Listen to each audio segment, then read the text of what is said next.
The mushrooms said, and I'm sure you'll be horrified at this, the mushrooms said to me in the Amazon when they were revealing all this information and deputizing us to do all these things, that we said, why us? Why should we be, the ambassador of an alien species into human culture? And they said, because you have never believed anybody, because you have never given over your belief to anyone.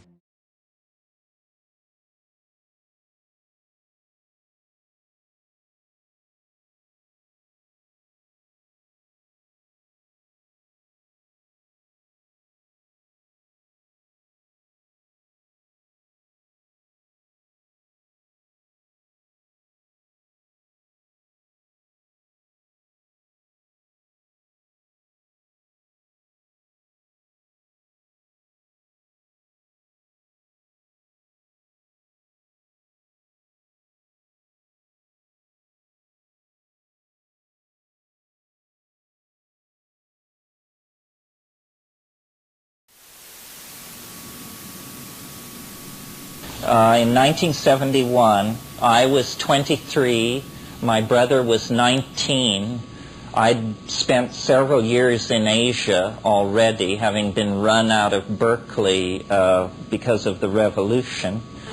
And we were graduates of the LSD revolution, but it had left us wanting more, specifically wanting the kinds of experiences that the classical commentators on psychedelics described. And by that I mean people like Havelock Ellis in The Dance of Life, or S. Weir Mitchell, who wrote about mescaline. LSD for us never delivered visions.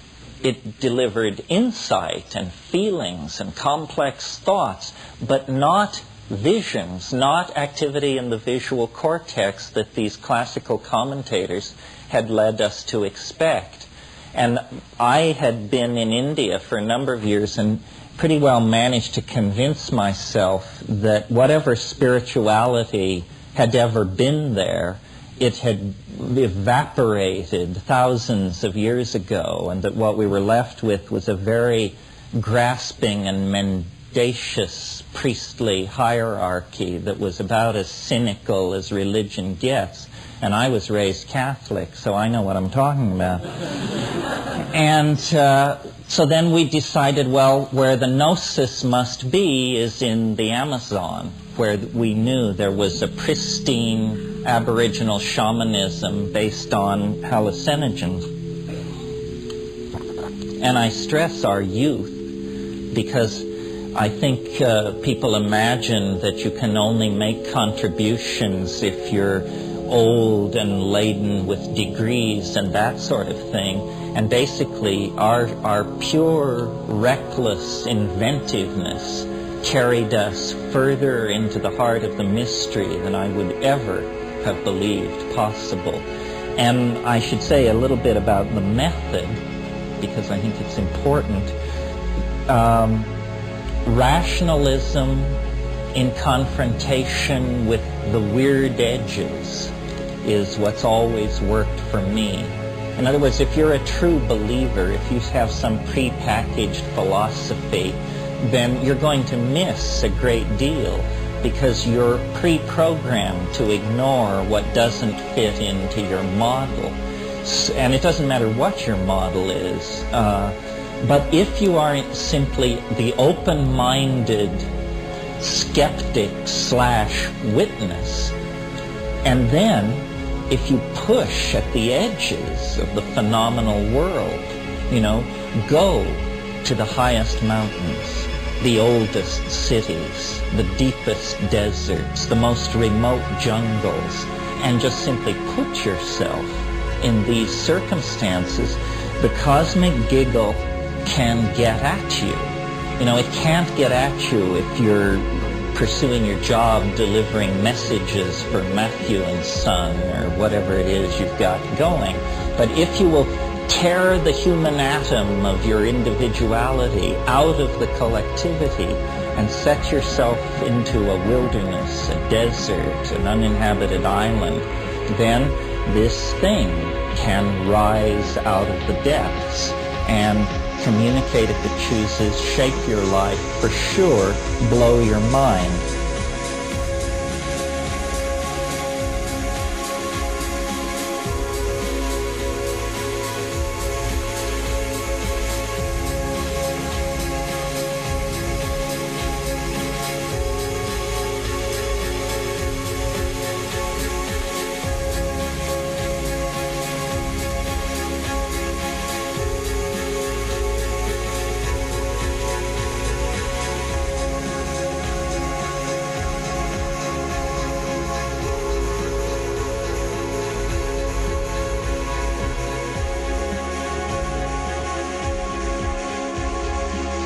In early February of 1971, I was passing through southern Colombia on my way with my brother and friends to an expedition into Colombian Amazonas. Our route led us through Florencia, the provincial capital of the departamento of Caquetá. There we paused a few days, awaiting an airplane to carry us to our embarkation point on the Rio Putumayo, a river whose vast expanse is the border between Colombia and her two southern neighbors, Ecuador and Peru. The day was especially hot, and we had left the oppressive confines of our hotel near the noisy central market and bus station. We walked southwest, out of town perhaps a mile. Here were the warm waters of the Rio Hacha, across rolling pastures of tall grass. After swimming in the river, playing in deep pools the warm torrent had carved in the black basaltic stream bed, we returned through the same meadows. One more familiar than I with the appearance of Stropharia cubensis pointed out a single large specimen standing tall and alone in an old bit of cow manure. Impulsively and at my companion's suggestion, I ate the whole mushroom. It all occupied but a moment, and then on we trudged, tired from our swim, a tropical thunderstorm moving toward us along the eastern edge of the Andean Cordillera where Florencia is located. For perhaps a quarter hour we walked on, mostly in silence. Wearily I hung my head, almost hypnotized by the sight of the regular motion of my boots cutting through the grass. To align my back, to throw off my lethargy, I paused and stretched, scanning the horizon. The feeling of the bigness of the sky that I have come to associate with psilocybin rushed down on me there for the first time. I asked my friends to pause and sat down heavily on the ground. A silent thunder seemed to shake the air before me. Things stood out with a new presence and significance. It came like a wave and passed like a wave as the first fury of the tropical storm burst over us, leaving us soaked. In the sodden retreat, the brief moment preceding our frantic withdrawal went unmentioned by me. I recognized my experience as being induced by the mushroom, but I was involved, I thought, in a deep jungle search for hallucinogens of a different sort, orally active DMT-containing drugs, and yahe and its admixture plants. I filed the mushroom experience as something to look into another time. Longtime residents of Colombia assured me that the mushroom occurred exclusively on the dung of Cebu cattle, and I assumed that in the jungle of the interior, where I was shortly to be, I could expect no cattle or pasture.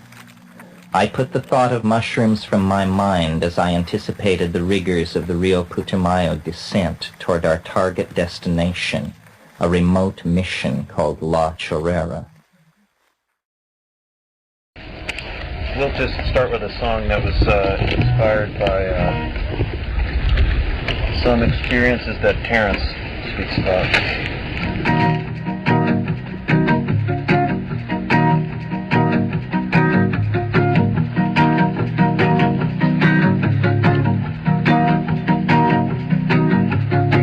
fly to distant galaxies without any rocket ship. We can ride the racing neural pathways of the brain.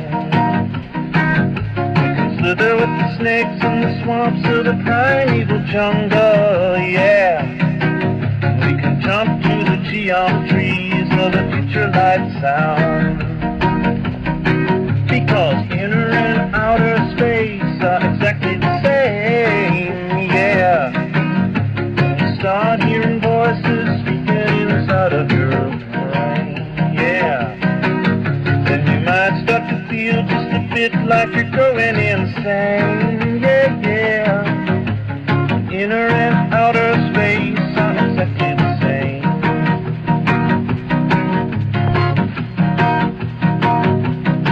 Now we can laugh to ourselves deep within the belly of the beast. We can raise our voices in heated discussion to no avail. We can see from the sides of our minds more truly than from the front. We can begin to sense an alien intelligence taking shape from the board. I said inner and outer space are exactly the same, yeah. When you start hearing voices speaking inside of your brain, yeah, then you might start to feel just a bit like you're going insane, yeah, yeah. When inner and outer space are exactly the same.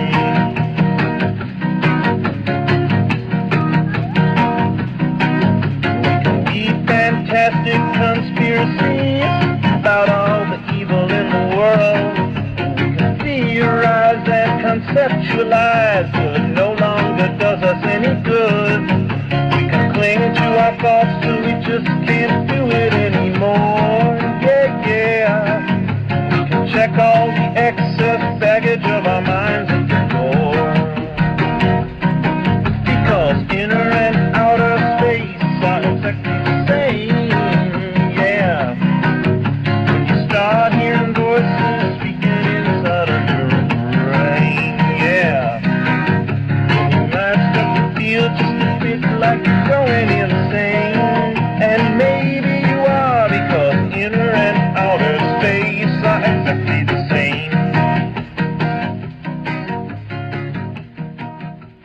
At dawn, the appointed morning, all our animals, cameras, I Ching, butterfly nets, plant presses, formaldehyde, notebooks, Finnegan's Wake, all the things that one must have to go into the Amazon, were piled at the river's edge. On the tiny trading boat that was to be our vessel, Ermito, our captain, indicated that we were to have the area on top of the cases of bottled fluorescent soda. We were informed that it was 6 to 12 days to where we wanted to go, depending on business. Puerto Leguizamo disappeared, and the river, the green bank, the shrill of insects and parrots, the brown water became our world.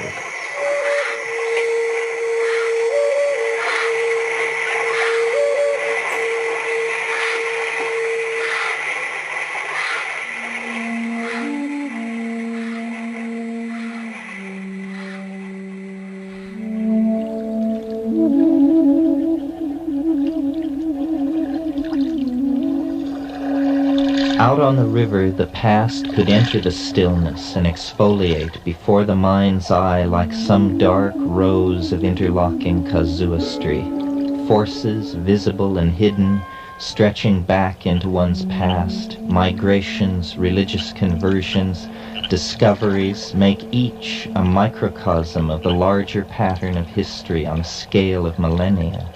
The inertia of introspection is toward memory, for only in memory is the past recaptured and understood. In the fact of experiencing and making the present, we are all actors, but in the lacuna, in the rare moments when experience in the present is a minimal thing, an indolent self-examining thing, then memory is free to speak and call forth the landscapes of our striving, in other moments now past. Now, the now that is a time beyond the confines of this story, a now in which this story is past, I do not worry the past as I did then. It is now set for me in a way that it was not set then. Not set then because so recent, still to be relived in memory and learned from. 5 days of river travel lay before us, undemanding, freeing the mind to rove and scan.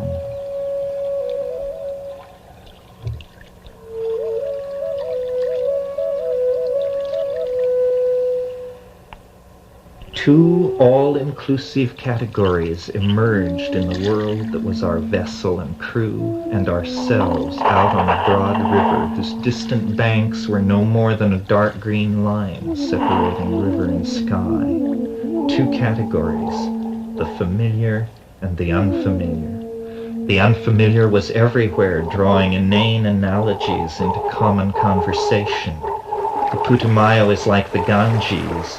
The jungle invokes Ambon.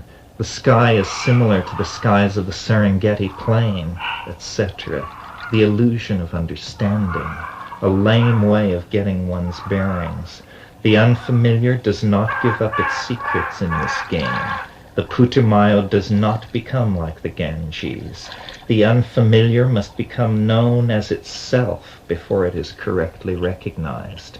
The familiar things are people. The people here appear as known quantities because they have been known in the past. So long as the future remains like the past, they will remain known quantities.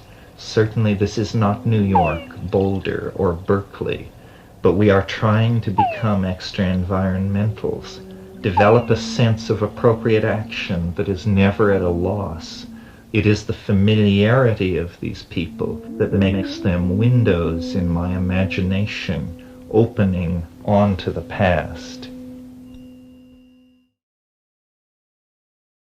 Why had people like ourselves come to the steaming jungles of Amazonian Colombia? We were a party of 5, bound by friendship, extravagant imagination, naivete, and a dedication to travel and exotic experience. Eve, our translator, was the only member of the group not long an acquaintance of us all. She was an American like ourselves who had lived several years in South America and had traveled in the East, where I had passed her once in the Kathmandu airport. Another story. In Colombia, she was recently free of a long relationship and fell in with our group, having nothing better to do. She and I were lovers of some 2 weeks when we arrived at La Chorrera. The other 3 members of our party, beside myself, were my brother, the youngest and least traveled of us, a student of botany and a colleague of long standing; Vanessa, an old school friend of mine from the Experimental College in Berkeley, trained in anthropology and photography and traveling on her own; and Dave, another old friend of mine, a gay meditator, a maker of pottery, an embroiderer of blue jeans, and like Vanessa, a New Yorker. As for myself, just 4 months before this trip, my brother and I had endured the grief of the death of our mother. Previous to that, I had been traveling 3 years in India and Indonesia, had worked in Japan and then in Canada, where we had all held a reunion and planned this Amazon expedition to investigate the depths of the psychedelic experience. I deliberately do not wish to say much about any of us. Let me say, though, that we were miseducated, perhaps, but well-educated, certainly. Our differences arose out of the faith that each had in his own ability to understand the situation correctly. Often these descriptions did not agree, as is a common enough situation among strong personalities or witnesses to an unusual event. We were complex people, or we would not have been doing what we were doing. None of us were yet 24 years old. We had been drawn together through the political turmoil that had characterized years shared in Berkeley.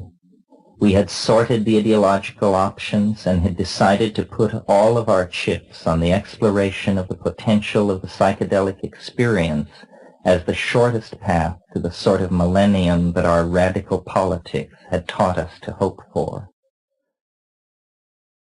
When we went to La Chorrera, which is the epicenter of the Witoto tribe, it's their ancestral home, so that's where we had to go to get this ukuhe, this orally active varroa paste, or so we thought. So we went to La Chorrera in search of that. And when we got to La Chorrera, we'd been warned by a couple anthropologists we met along the way and so on that, you just can't march into this village and start asking about ukuhe. They're going to go completely nuts. And they'll probably kill you because it's a big secret, So he said, yeah, we know, but we're going anyway. But we'll be careful, So we got there, and when we got to La Chorrera, turns out La Chorrera is this mission village in the middle of the Amazon that had been cleared for cattle. And so, there were cattle all over the place, and the cow dung of the cebu cow is the preferred substrate for the Psilocybe cubensis mushrooms. So at this place, literally, there were huge clusters of mushrooms growing up out of every cow pie in the pasture, and we knew what they were. We had books and we knew what they were. You couldn't walk through the pasture without kicking these things over. So I thought, well, this is great. We were all happy hippies, and we thought, well, while we're looking for the real mystery, here's a nice distraction, that we can take and have fun and giggle and all that. And so we said, well, fantastic. And so we started nibbling on these things, and it finally got to a point where we were nibbling on them quite a lot. And because actually there wasn't that much to eat, what we had brought with us was canned, tins of meat and rice and things like that. And so, there wasn't a lot to eat, and we were actually, we'd put mushrooms in our soup and in our rice, and we were taking them all the time, really. And it led to a kind of a state of being, half loaded on psilocybin all the time. And we were smoking a lot of pot, and we were, a bunch of very sort of verbal people anyway. And so the conversations and the ideas just flowed, and got stranger and stranger and stranger. One of the things we'd noticed on the mushrooms, especially, and also on DMT, but on the mushrooms, was that at high doses, you could perceive a sound inside your head, like a buzzing or a sort of like wind chimes, or sort of, hard to put your finger on, but that if you listen very closely, you could sing, you could imitate it. And at a certain point, your imitation wasn't that close to what it actually sounded like, but at a certain point, they locked in to each other. And then this sound, which was kind of like a howling and kind of like a buzzing and kind of like a screaming and it kind of, like singing. It was all of these things. I could make it right here, but I'm not going to. Because I don't want to disrupt the fabric of space-time. But it was like that, and it would elicit, long intervals of hallucination, and it was just very satisfying that you could modulate sound in this way and get this extended effect. And so we came up with this idea that, well, maybe we can use sound as the force to catalyze what was essentially a chemical reaction, which we speculated that, if you hit the molecules of a mushroom with the right frequency that you could cause psilocybin to intercalate into the DNA of the mushroom simultaneously with the DNA of our own brains, and it would achieve a superconducting state, and it would generate a standing waveform, which would essentially be the standing wave, or a hologram, right? That's what a hologram is. It's a standing waveform that would reflect all of the information in DNA, you know, in a form that you could look at and examine. You know, that was our idea. And of course, it was a crazy idea and had no possibility of being, you know, realized at all. But we had so talked ourselves into, we were so totally convinced that we were on the right track, and we were so ripped on psilocybin all the time, that we actually talked ourselves in. We conceived this experiment and utterly believed that it was going to work. And so strongly did we believe it was going to work that when all these strange things started to happen in the environment, we said, well, of course, this is a shock wave coming back from the future. And what this shows is that, you know, 8 hours, 24 hours up ahead, we've succeeded. And the fact that things are getting weird proves that we've succeeded up in the future, you know. And so we got ourselves into this like cognitive sort of cul-de-sac where something had to happen. Well, you know, so when we actually performed the experiment, we knew it was going to succeed. And when we made the sound and directed it at the mushroom and all that, what we postulated was going to happen didn't happen, of course. How could it? You know, but something had to happen. And so what happened was that we went on this simultaneous trip. I mean, now we're beyond drugs and into psychosis, basically, but where I became, you know, completely spread across the universe. That was my perception, that I had taken DMT, and I recollected this, that I recollected back to an occasion when I had smoked DMT and had the feeling that my ego, my consciousness had been completely spread across the entire space-time continuum. And so that's what I thought had happened. And Terence was having this simultaneous complementary psychosis where he became more or less totally focused on the environment and totally focused on me, because I think a lot of it was concern that, oh my God, you know, you finally did it. You finally drove your little brother crazy. You know, and it was true.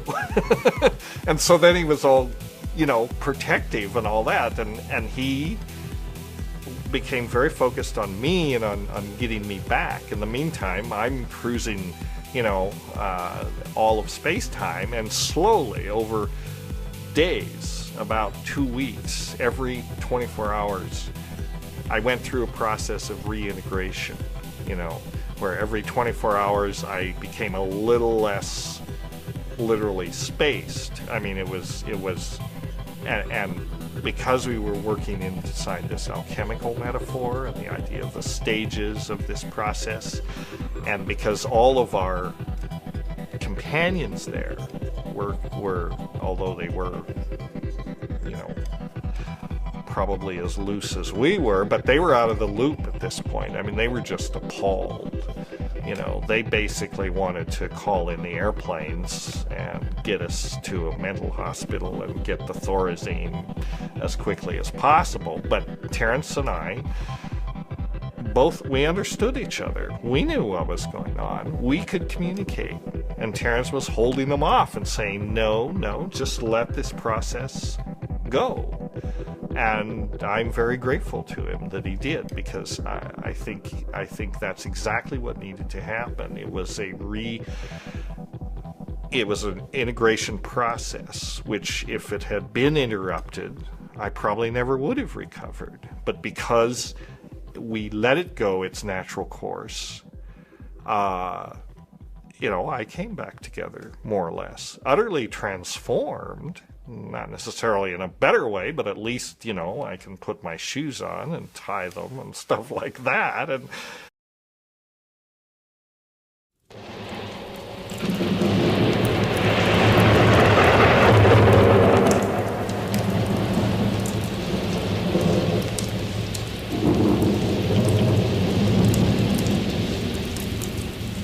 Chapter 11.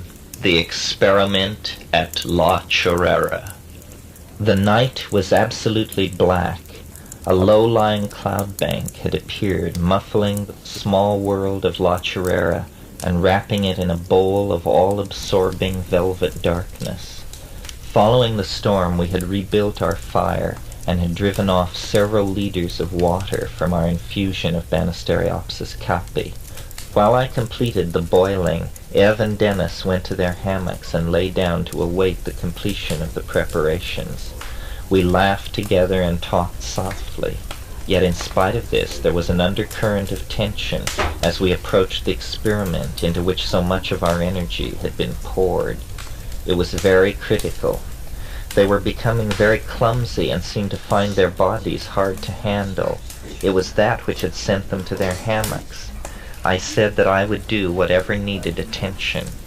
Our little hut on its stilts looked in the flickering firelight like a small spaceship dropped into the howling jungles of an alien world. We all felt like we were approaching hyperspatial overdrive. There was a sense of immense energies accumulating. The effect was reinforced by the hammocks hanging like acceleration slings ready to receive a starship's crew. Dennis lay in his hammock, nearly unable to hold a pencil, but writing furiously in tight operational terms about the experiment just ahead. Dennis explained that he was unable to move very well because something having to do with the backward flow of time and the ever-increasing constraints on the set of possible futures had rendered him nearly immobile. Only the mind, planning and computing, was free. I finished boiling the yahe. I ground the admixture plants and added them to the cooling brew. I moved the yahe into the hut, then the mushroom. Those things in place, we were ready to begin.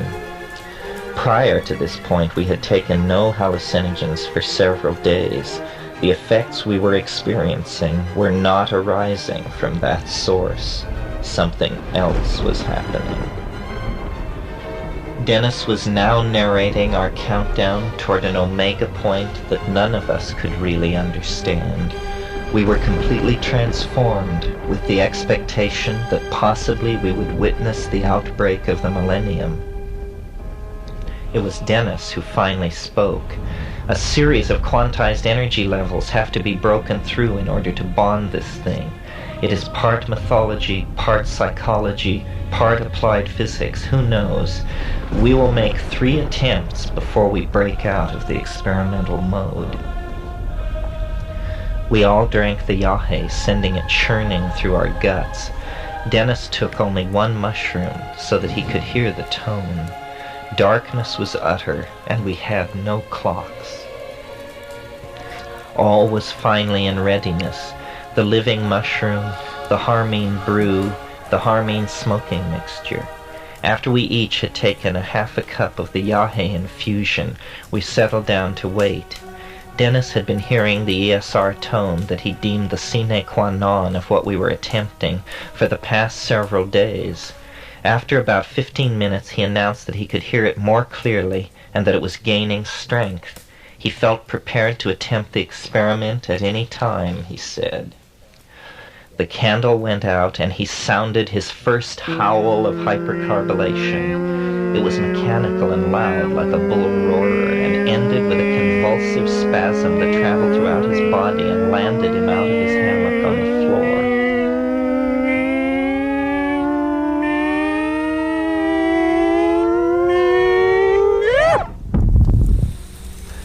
We relit the candle only long enough to determine that everyone wanted to continue. Again, a long, whirring yodel, strange and unexpectedly mechanical each time it was sounded.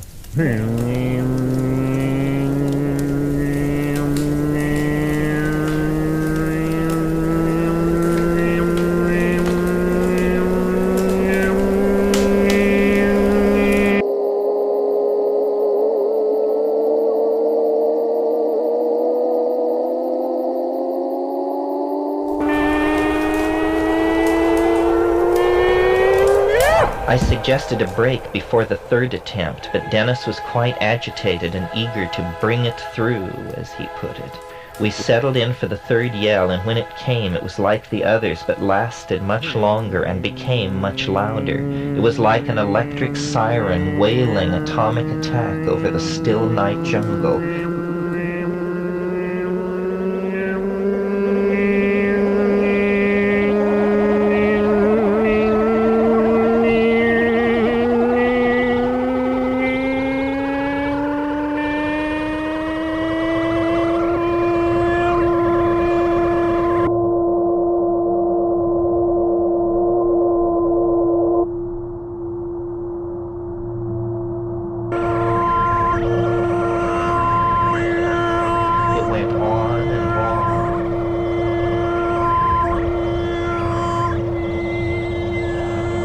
One must take enough psilocybin to allow the sound to be audible.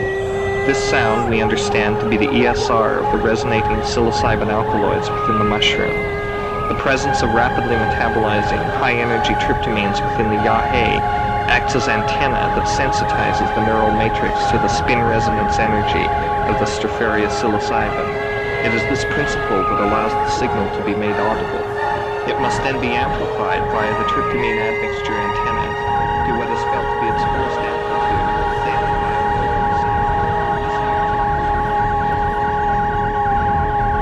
And when it finally died away, that too was like the dying away of a siren. Then, there in the absolute darkness of our Amazon hut was silence, the silence of the transition from one world to another, the silence of the Gidneago Gap.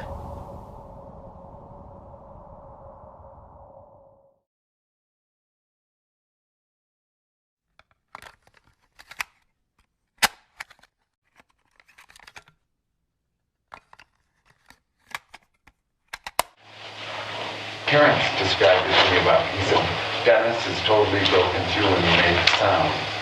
And I said, I don't exactly understand what is this.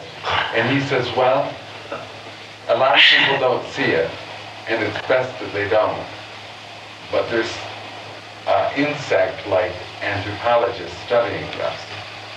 And at the time of making the sound, or hearing the sound, this seen or unseen guardian will, I think he said, operate on your mouth. So you can make the sound. Now, Dennis.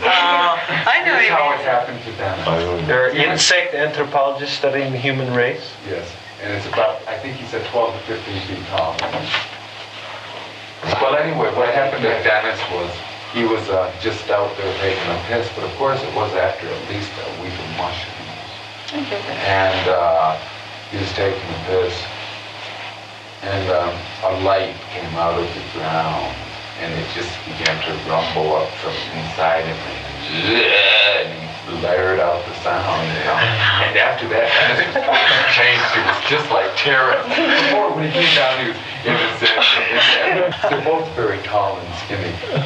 Maybe Dennis is taller, and he just looked down at me, you know, with this bluish haze around his face, and his eyes were so wide open, like this, looking right into me, saying, Michael, I know you'll make the sound, but will Sarah make the sound?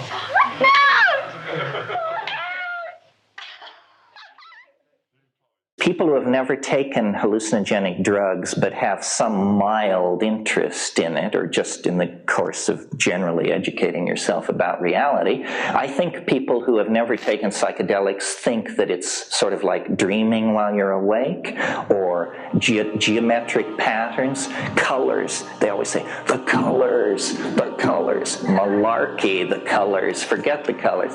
It is not like that. Psychedelic experiences at effective doses, not piddling doses, effective doses, are visionary scenarios. They are three-dimensional unfoldments of information that is extraordinarily complex, architectonically connected, and ordered. That's not what I want to talk about. I want to talk about what is unique to psilocybin. What is unique to psilocybin is that overlaid over what I just described is, big surprise, a voice. A voice. Everybody knows this who has to do with this stuff. Gordon Wasson, Richard Schultes, Albert Hoffman. The giants know that this stuff is animate. This is not a drug. It's something which is disguising itself as a drug in order not to spread alarm. There is a voice which speaks to you in the language of your homeland, whether that be Mazatecan or English, and the voice surprises you. In other words, you cannot anticipate it. Now, of course, at this point, though I don't imagine many of them have forced their way in here, the psychological school will come forward and say, well, it's a voice typical of mental aberration, symptom 1 of schizophrenia, a voice. Yes, we are not naive. We went to the same schools you did, thank you. If we are in fact being penetrated by a non-human intelligence that presumably somehow, perhaps not physically, but perhaps physically, can cross from star to star, then we are dealing with something vastly more sophisticated than ourselves. That's just given at the get-go.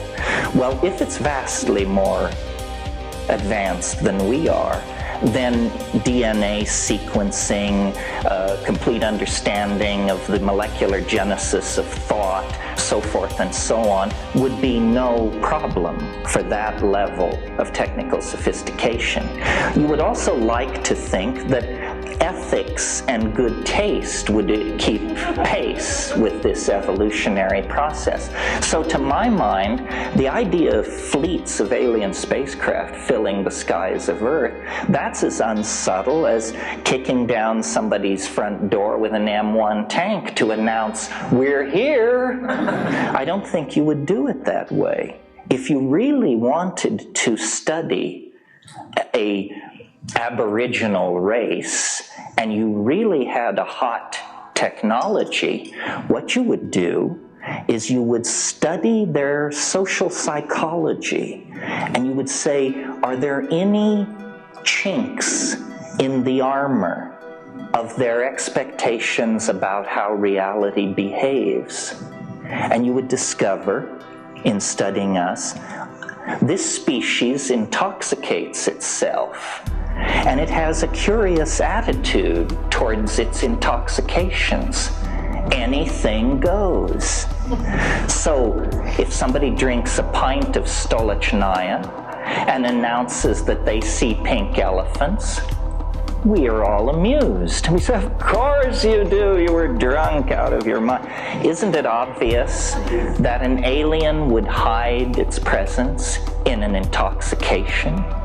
That this is the non-invasive, tasteful, respectful way to have intercourse with another species. I was very interested in coming to this thing and studying the psychology of the group, and it was very fascinating to me that both of the speakers, where I listened to the whole thing, were very concerned to refute the psychological explanation, which I gather is the Antichrist around here. And as I understand it, somebody said to me, the first thing they said to me, I thought, my God, these people are on end. He said, I want you to know that this Jungian thing is bullshit. I said, okay, that's fine. However, this is like beating a dead horse. Has the news from quantum physics not reached the UFO community?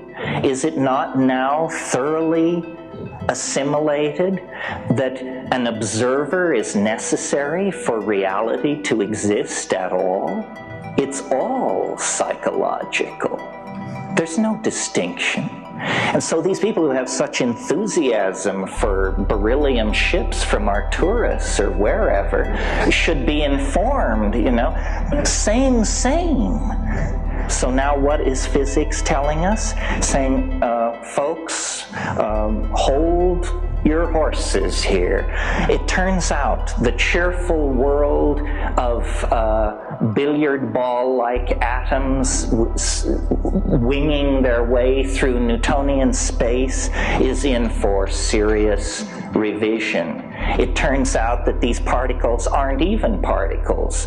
They're waves. Well, no, not exactly. They're both. Well, what I actually meant to say was, and you discover the babble of mad people is what is coming out of the physics departments today. Science has collapsed. Its core has given way to contradiction.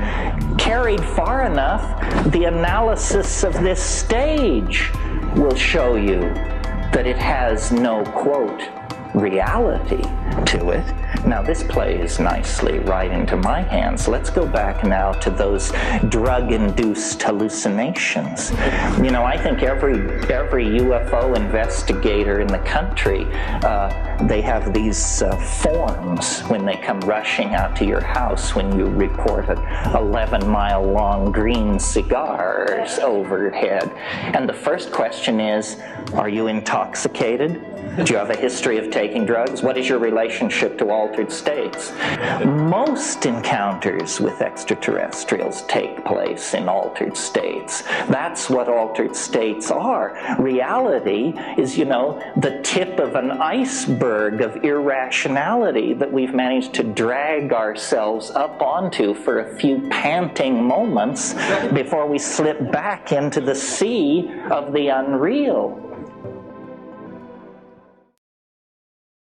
Dave and Vanessa followed me back to the forest, grumbling a good part of the way. When we had gone slightly past the place where I had parted from Dennis, we came upon something which could not at first be fitted into any set of expectations. This was Dennis' ruana and shirt discarded in the middle of the path. Next came a pair of pants, and then further on 2 sweat socks. And, though I was to learn this only later, his glasses and his boots had also been hurled away. Following this trail of cast-off garments led us back to the hut in the forest. There we found Ev and Dennis, both naked and sitting on the floor of the hut, discussing and doing the Ask Dennis meditation. With the comment that you cannot receive a proper initiation unless you are naked, Dennis insisted that we take off our clothes. Vanessa peeled and Dave and I followed her example. The presence of the mushroom was there, and it seemed to be saying, "Take off your clothes. Throw everything away. Everything is breaking. All objects are no good to you now. Throw everything away. You do not need it anymore." We all looked at each other, glossy pubic hair and secret genitals now in the sunshine. I rolled a joint then. We sat in a circle and smoked. We told Dave and Vanessa about the teaching and urged them to try it with varying degrees of success, since a voice in the head is a very subjective thing. If one has it, there is no doubt. If one does not have it, it seems a very murky thing. Everything was very amicable, except that Dennis was showing a tendency to talk right through other people's comments, as if they were not present. It was as though he were on a different time track from the rest of us, since he really seemed unable to realize that someone else was talking. We thought that it was logical to untie our hammocks from the house and take nothing but our hammocks and go naked into the jungle. Tie the hammocks in a tree and then get into these hammocks. We would then explore the mode, because clearly you could do more than ask or answer questions. The door was standing open. God alone knew what one could do. I asked the thing in my mind what should be done and had received instruction that we should visually meditate on our lives and, starting from the present, trace back through our entire life, encountering and setting things right with every sentient creature that we had ever wronged. When we reached the end of this process, we would leave our bodies and be somehow free in the dimension of absolute freedom that seemed so near. Lying in our hammocks, we set out to meditate our way to hyperspace. I could see myself at La Chorrera, then going down the trail to El Encanto, up the river to Leguizamo and back to Bogota, back to Canada, and at each point I would meet the people that I had lived my life with, and I would say, "We got it. I'm sorry, I hope I didn't offend you too much back there in 3D. It's all over now, it's all over." I could see people. Immediately I reached out for all of them. I seemed to be able to reach them. "We're in the Amazon," I explained to each, "and now we're going home, or someplace." The vision had an utterly bizarre quality. Tears welled up behind my closed eyelids. It was very peculiar. The voice of the teacher spoke in my head. "You've found it. This is it. It's all over now. There is no more. Within a few hours, the superstructure of human civilization is going to collapse, and your species is going to go to Jupiter and then to the stars. A day of high adventure dawns for man at last."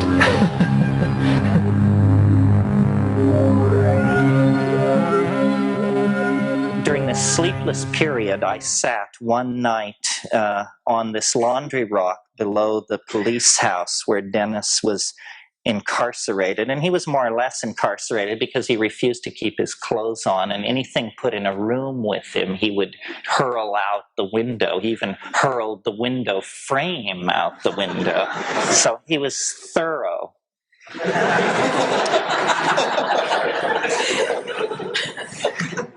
I said nothing to anyone, but I formed the resolve not to spend that sleepless night as I had spent the others, wandering the fields like the fox spirit or meditating at the Chorro. Rather, I would sit here where the lake emptied and the Agarra Paraná resumed its languid course, here at the boat landing, 70 feet down a steep mud bank from the river house. I would sit through the night and watch. And so, all night long, I sat reviewing the things that had passed, seeming to divide my consciousness and send it both backward through my family tree and forward into the future. I seemed to see all the years ahead. I saw some technique emerging from this contact, which I now think is the technique for growing Stropharia cubensis. Our careers pursued across space and time, and finally vindication as the world realized the truth of the transdimensional nature of the Stropharia visions and the true nearness of the worlds that they had thrown open. For it had become my belief that the contact with an intelligent and utterly alien species was beginning for humanity.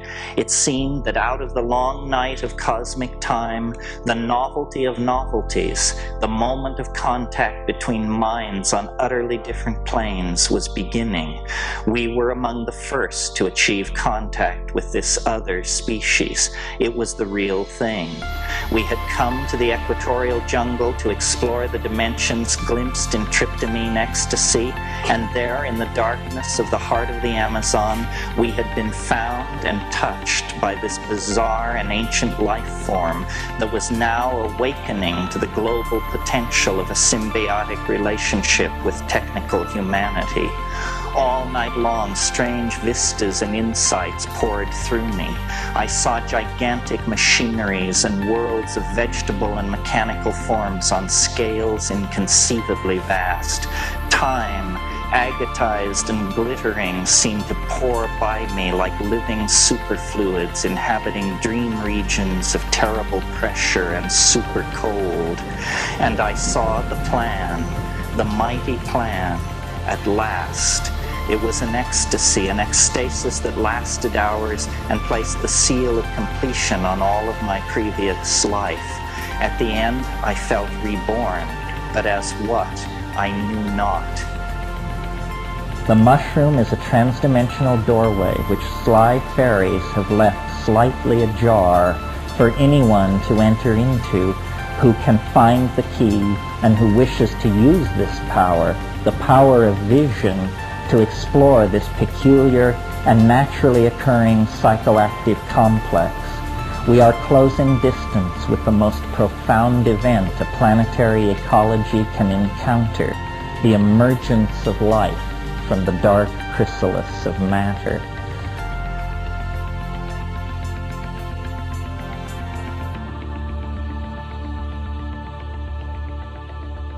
I have always had a relationship to nature which I pretty much took for granted, but perhaps it was more intense and somewhat unique than most people's. I grew up in a small town in Colorado. I was very early into being a rock hound and then a butterfly collector. I had no interest in stamps or baseball cards or anything like that. It was always natural objects. And the attraction of tropical butterflies was the exuberant expanse of color, the affirmation of the patterned richness of the universe that seemed to be thrown out like a spark by these things. And eventually I pursued it quite far and was for some time a professional butterfly collector in tropical Indonesia in a pre-Buddhist incarnation. And this search for iridescence thrown off by nature, seen first in the glint of metallic ore crystals, and then in the colorful expanse of butterflies, and then in tropical fish, reached a kind of apotheosis with the discovery of the psychedelic plant hallucinogens, where suddenly the color, the flash, the iridescence was not 2 or 3 dimensional, but it was multidimensional. It was inside one, outside one. It was like the ultimate tropical aquarium, the ultimate butterfly cabinet, the ultimate mineral show. Again, I was very lucky. I read Carl Jung very early, before the Jungians really got a hold of him and ruined it. And what Jung is saying about conceiving your life as a quest is absolutely true. Psyche is some kind of semi-malleable medium. And if you set yourself up as a loser, if you image yourself as a loser, you will be a loser, and so forth. This is not big news. But what's big news is that if you set your life up as a quest, you will actually find something transcendental and unimaginable.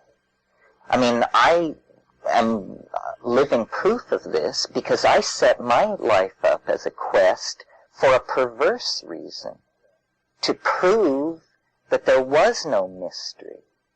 In other words, to debunk it, to say, I will follow the ancient formulae and show that it's baloney by doing it perfectly and achieving nothing. That's the kind of guy I am. However, I mean, I've met people who say, you know, I'm psychedelic, I know exactly what you're talking about, blah blah. You say, oh well, what's your drug history? And you say, well, I took MDMA twice. You say, look, you know, just because you've had a glass of cold water doesn't mean you are now ready to be food editor for the La Rus Gastronomique, my friend. I mean, there's more to it than that, believe me. Mushrooms are my thing. I mean, that they enlightened me, they straightened me out, they love me. But the way to do mushrooms is the very first move, if you're interested in mushrooms, is, for God's sake, buy a scale. Buy a scale. I mean, you wouldn't think that this would be considered such an exotic suggestion to people who are going to put their bodies and minds on the line, because people don't take enough. People do not take enough mushrooms. They take pissant amounts and then they claim that they're initiates. You must take a measured 5 dried grams on an empty stomach. Measured.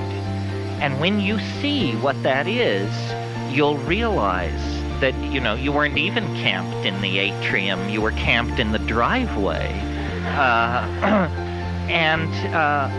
Mushrooms, in some ways, I mean, DMT is the most terrifying and astonishing thing in the universe, but it's very hard to know what to do with it.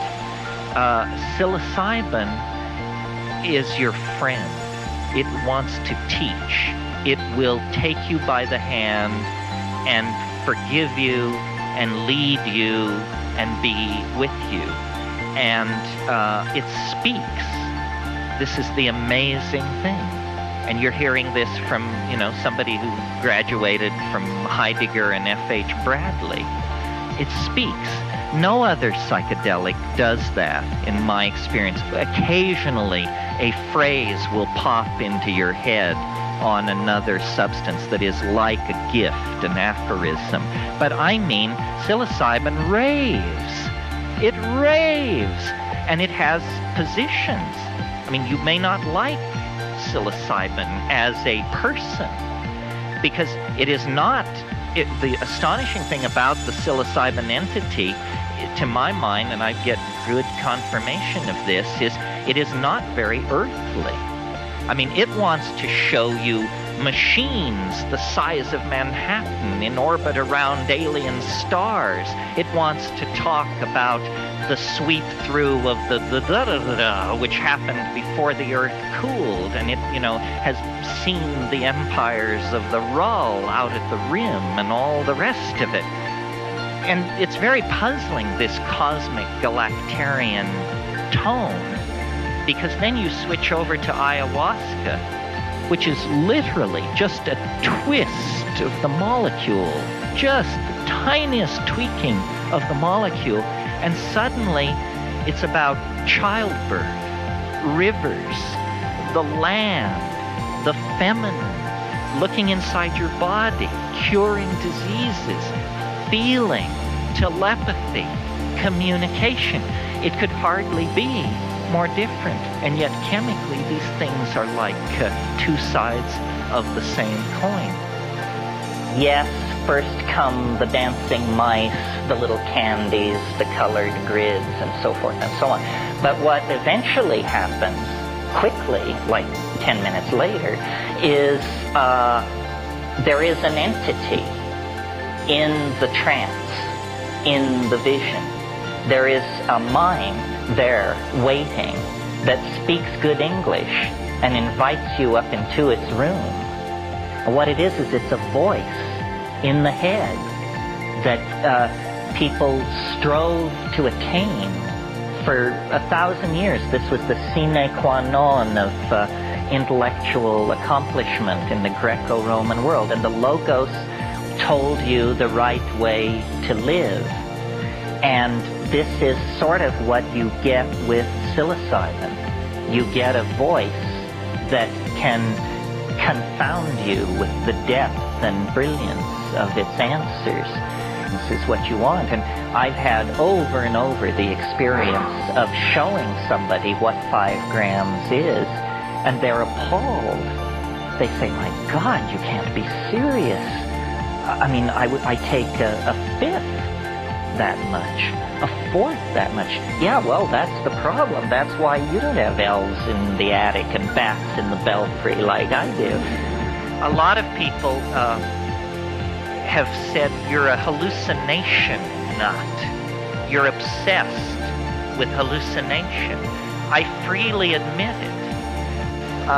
But I will defend my obsession with vision. I think the world wants to be seen.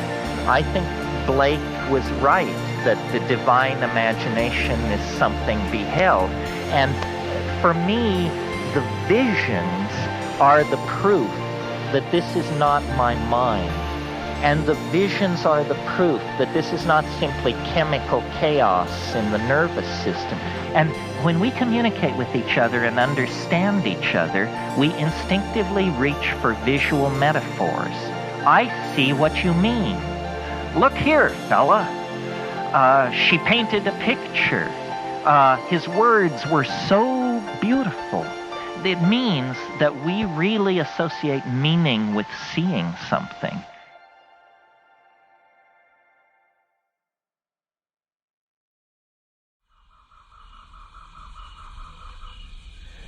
By this time the fog was impenetrable, and we all retired for the night, but not before Eve related that in the silence before the appearance of the fog, she had had a hallucination with her eyes closed of a strange elf-like creature rolling a complicated polyhedron along the ground. Each facet of this polyhedron seemed, she said, like a window onto another place in time, or another world. It's the stone, I breathed.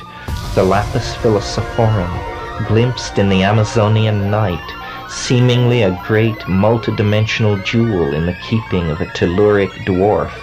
The power of the image was deep and touching. I seemed to feel the hopes of the old alchemists, the puffers great and small, who had sought the lapis in the cloudy swirling of their alembics. I had never seen or imagined the mystery of the stone thus, but in listening to Eve's description of what she had seen, an image formed in my mind that to this day remains with me.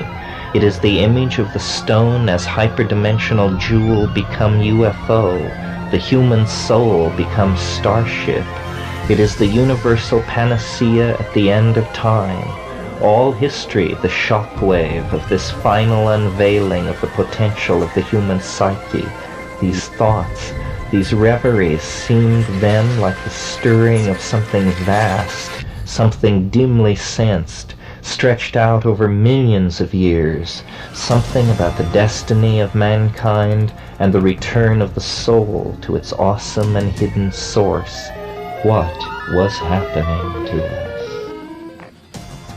Through it all, we were still after the lens-shaped object. What the teacher told me in the first few days after the experiment was, you almost got it, you didn't quite get it, or rather it used the metaphor of condensation.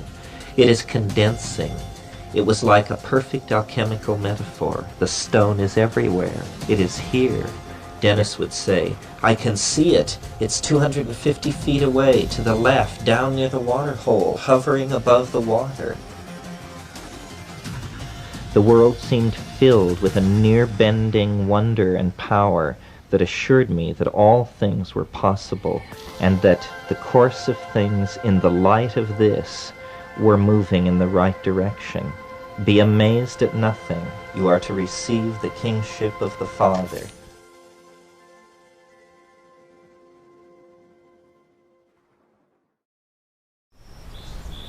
What complicated this was I, who had been cast in the role of the skeptic and the witness, had noticed that the moment he had forged the joint, as he called it, something began to happen for me, something very unusual. What it was the teaching voice familiar from psilocybin experiences, but with none of the ambiguity and difficulty of connection that I had associated with the psilocybin experiences. Instead, it just came on and appeared to be locked in place.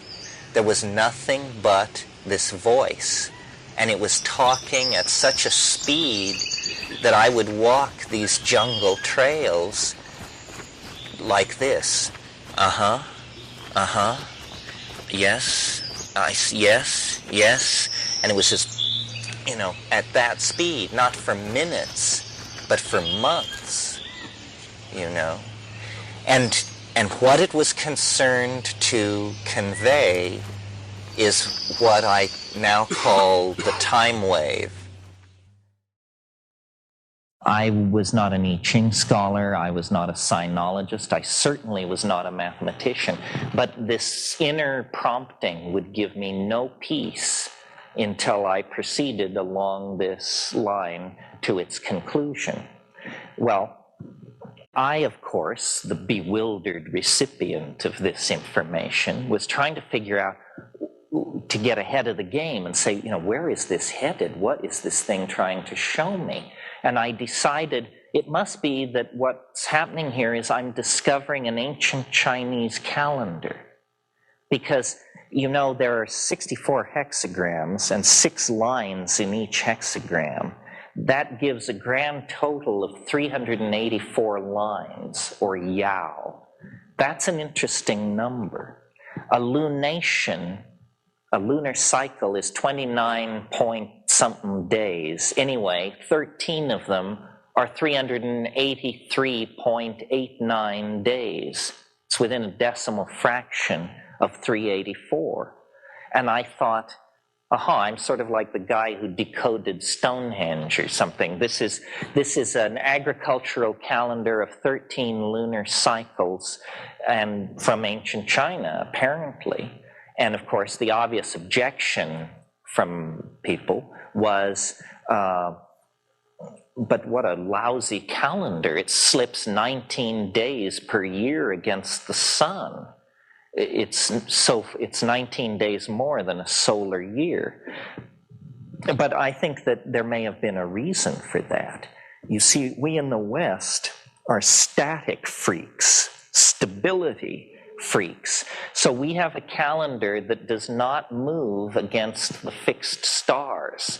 The equinoctial and solstitial points only move with the precession of the equinoxes, which is this very large cycle that you can't do anything about. But in an ordinary human life, it's hardly noticeable. It only moves one zodiacal sign every 2,000 years. So that tells you how slowly it moves. We are stability freaks.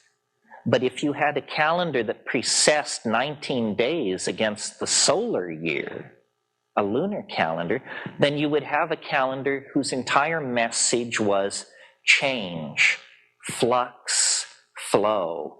You would be born, if you were born at Christmas time and Christmas fell in winter at your birth, before you saw death at age 60, you would have celebrated Christmas in the springtime, at high summer, in early fall, in late fall. The entire sliding and slipping of the cosmic machinery would teach you a lesson the Western mind doesn't want to learn, which is, as Heraclitus said, pantit rea, all flows, nothing lasts. So I played with that for a while, and it was interesting, but I was not given peace by my muse, who said, no, this is, Terence, this is stupid stuff. You know that poem by A.E. Housman? Anyway,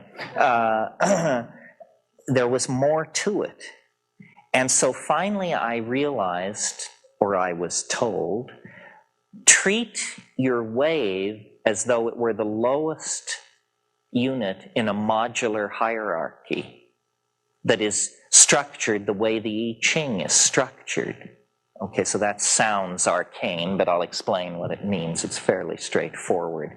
It means take the wave with the 384 yao, the 64 hexagrams running in two directions. And by the way, there are old sayings in the I Ching which say stuff like the forward-running numbers refer to the past, the backward-running numbers refer to the future. Well, in the I Ching as we have it today, there are neither forward nor backward-running numbers. There are just numbers. So I had the confidence, I'm like a noetic archaeologist with nut pick and toothbrush. I am reconstructing a crushed intellectual object, which if I can get it all cleaned off and going again, it's the original cuckoo clock or Ferrari or whatever it was. Bear with me, we're almost over the top here. I took the little wave and I put 6 of them in a row to represent 6 lines. And then I took the wave and I magnified it by a power of 3, so that it was 3 times bigger than it had been. And I laid 2 of those over my 6 to represent the 2 trigrams that are components of each hexagram. And then I took my original wave and I magnified it by a power of 6. And I laid it over the 6 little ones, over the 2 middle-sized ones. I laid 1 big one representing a hexagram in its unitary totality.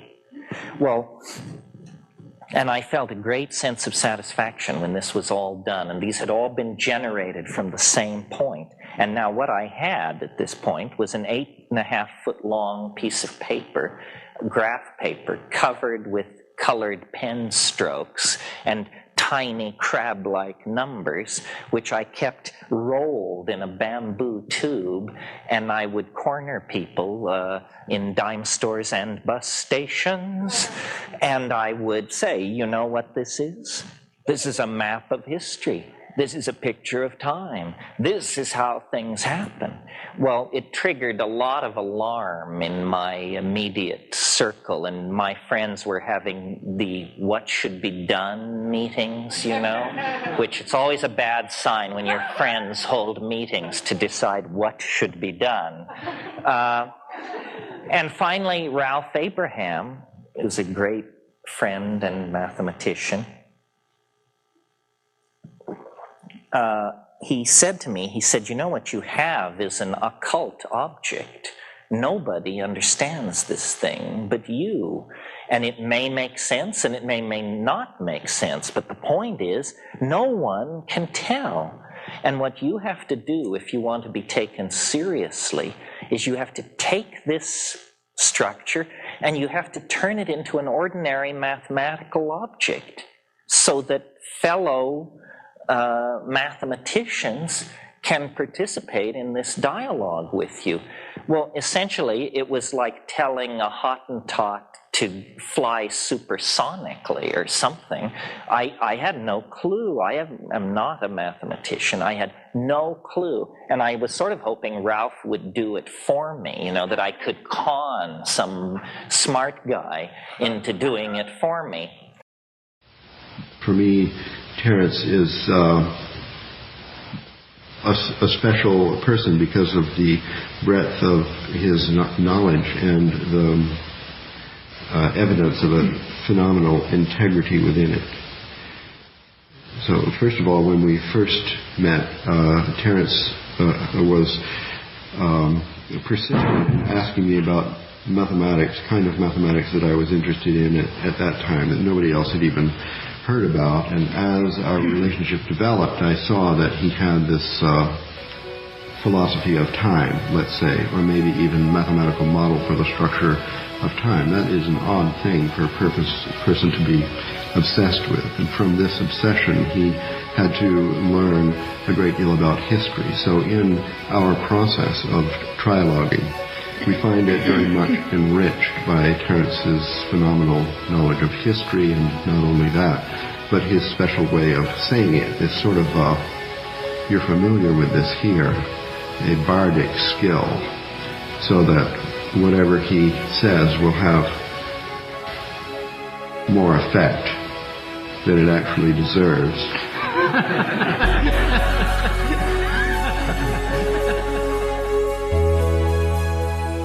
It's almost as though Western science was fascinated by energy. For 5,000 years we pursued understanding energy, and this process ends with thermonuclear explosions in the deserts of the American Southwest. We can light the fire that burns in the heart of the distant stars. We know how to do that. That's what the Western mind achieved, political issues aside. The Eastern mind was not interested in energy. It was interested in time. And they spent 5,000 years deconstructing it, looking at it, and you don't use atom smashers. You don't use enormous physical pressure. It's a different problem, and you bring different tools to bear. You meditate. You look inside yourself. You study the movement of water around pebbles. You consider the situation. You study history. So the general conclusion from these screens is that novelty is being increased and conserved as we move through time. Now, for instance, in this screen, which is further closure with today, we see 562 million years, virtually the entire career of higher life forms on the planet. 8,500 years on the screen. The great Proto-Egyptian civilizations, Sumer, Ur, Chaldea, are strung out like pearls along this plunge. Egypt culminates that ancient hierarchical form of dominator society. Mycenaean pirates plunder Minoan Crete. At this point, here we have the Periclean age in Athens. Here we have the Augustinian age in Rome. Down here we have the Roman collapse, and then the oscillating around a mean in a high novelty domain that has characterized time since the fall of the Roman Empire. The Dark Ages is here. The 10th century Islam is here.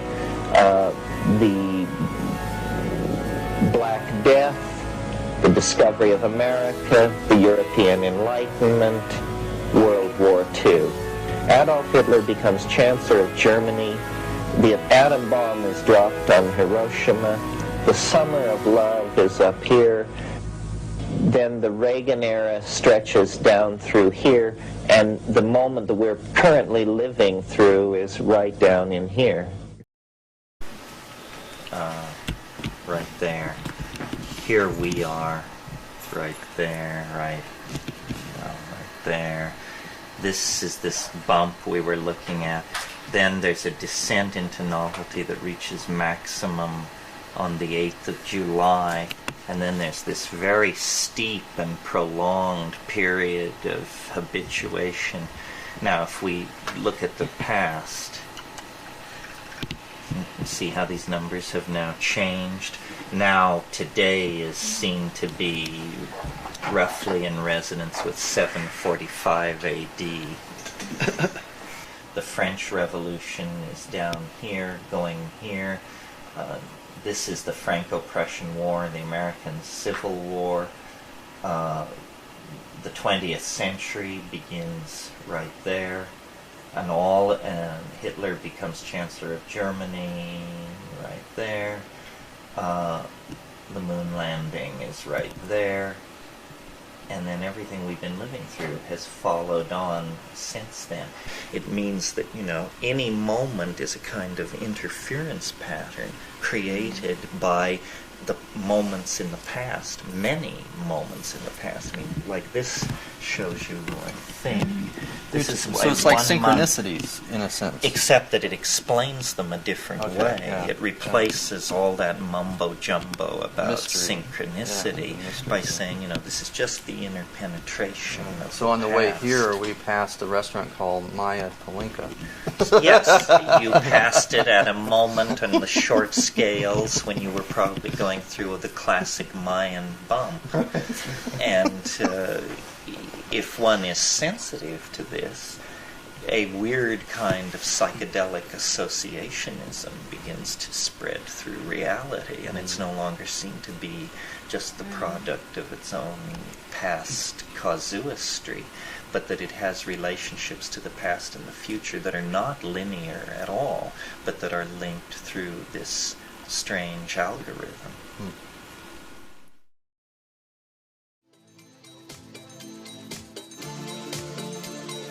The reason I'm into all this is because I'm into what's weird.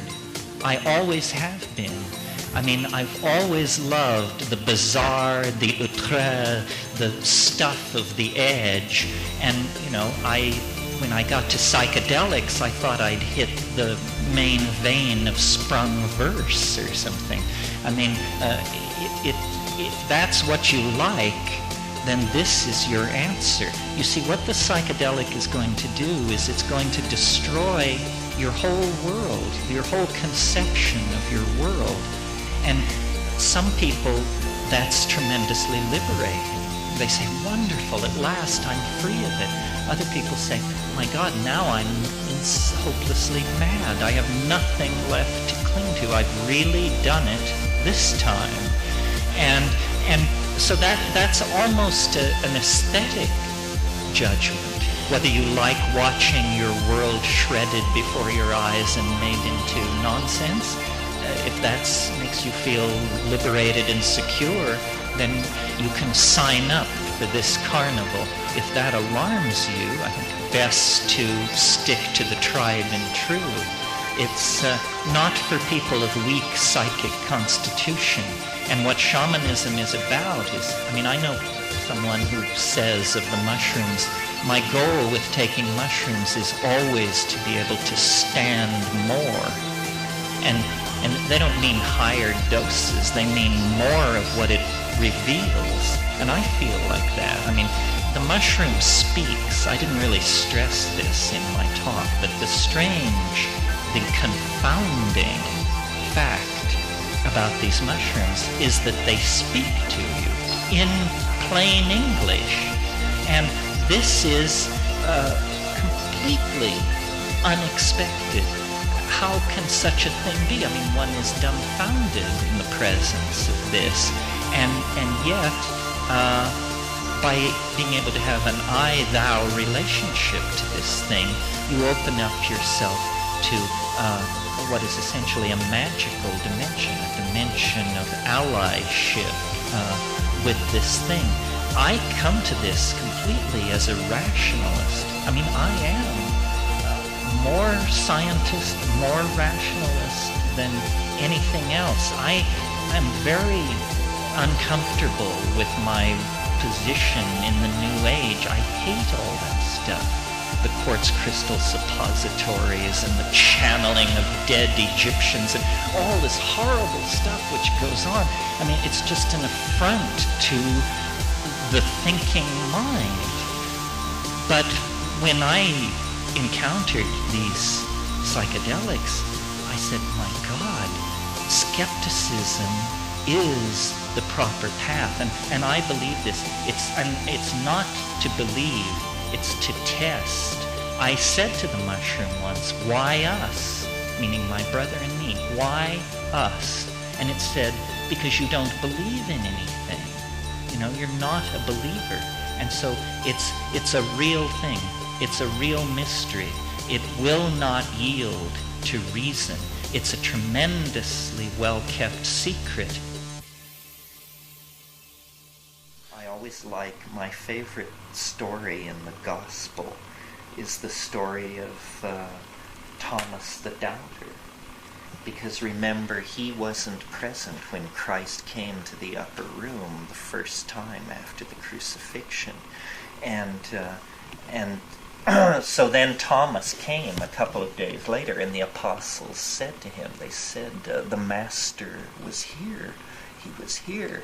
And he said, you guys have been smoking too much of these little brown cigarettes from Lebanon. We saw him crucified. He wasn't here. Well, so then Christ came a second time, and Thomas was present. And he said, unless I put my hand into the wound I will not believe it. And so then Christ came the second time, and he said to Thomas, he said, Thomas, come forward. He said, put your hand into the wound. And then he did. And my interpretation of that gospel story is that alone of all the apostles, it was Thomas the doubter who touched the resurrection body, because he was the only one who had his shit together enough to doubt. And so if you doubt, they will actually let you put your hand into the wound. If you don't doubt, they will give you any kind of crap and send you happily along your way. So the best attitude towards these things, and it gets rid of the phonies, you know, the Telocs of this world, but it doesn't get rid of the real stuff, because the real stuff is real.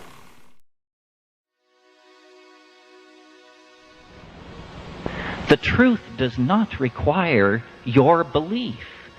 The truth is real. You can beat it on the ground, you can rip it apart, you can look inside it. Nobody needs to guard the truth from inspection. Nobody needs to tell you that, you know, you can't look behind the stage. And so my motivation is to try to, number one, bring people to the realization that the spiritual path, if you want to think of it that way, that is a real thing, and it will carry you to the real thing.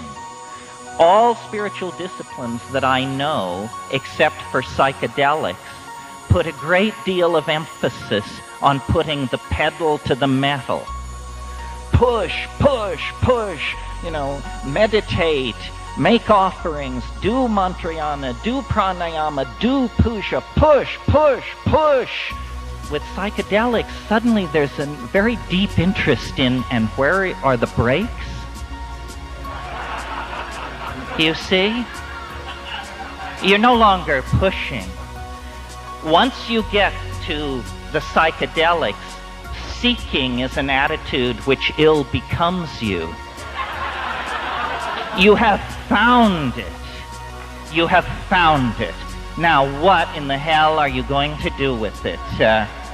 And this is a great dilemma for anyone who goes into this. I mean, I am, as I see myself, I'm a preacher in the marketplace.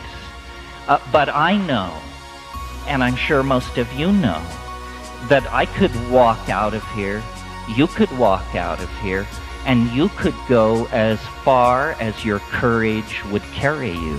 There is no barrier. There are no more barriers.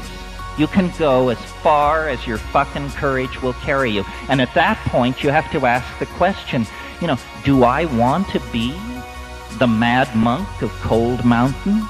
Do I want the villagers down in the valley to say, oh yes, we see him occasionally up in the mist, naked, flying with the eagles, because you can be that person. You know, you don't have to go back to your job as ad exec, stockbroker, or whatever it is. And so we stand on the edge of being able to leave history. This is what I stand for. I stand for the plants. The plants have souls. They carry the morphogenetic field of thousands of years. When you take psilocybin, it takes you. You are participating in all the trips that it ever induced in anyone. And this is a tremendously stable field of experiences. When you take a drug fresh out of the laboratory, it has no soul, it has no story, it has no direction. It's a product of the demon artifice of man. And I prefer to put my hand in the large hand of the goddess and make my way into this dimension under the aegis of the sanctioned vegetables that for millennia have always been there to fling open the doorways to vistas of pleasure and delight that would make you turn up your nose at the best Beverly Hills has to offer. Believe me, the inner riches are incomparable. And this is how we recover our dignity, by not being whores to mammon and pursuing all of this trash that they're peddling to us, and insist instead on the maximizing of human values, human emotion, and human community.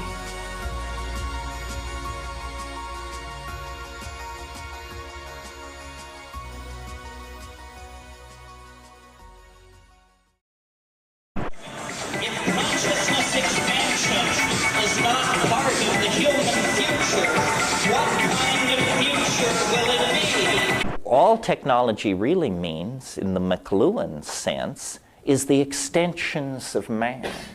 The extensions of man. And so language is a technology, shamanism is a technology, psilocybin is a technology, and certainly the internet is a technology. It's slowly, I think, dawning on a number of people that if we're talking about hallucinogens as consciousness-expanding drugs, then the only difference between a drug and a computer is that one is slightly too large to swallow.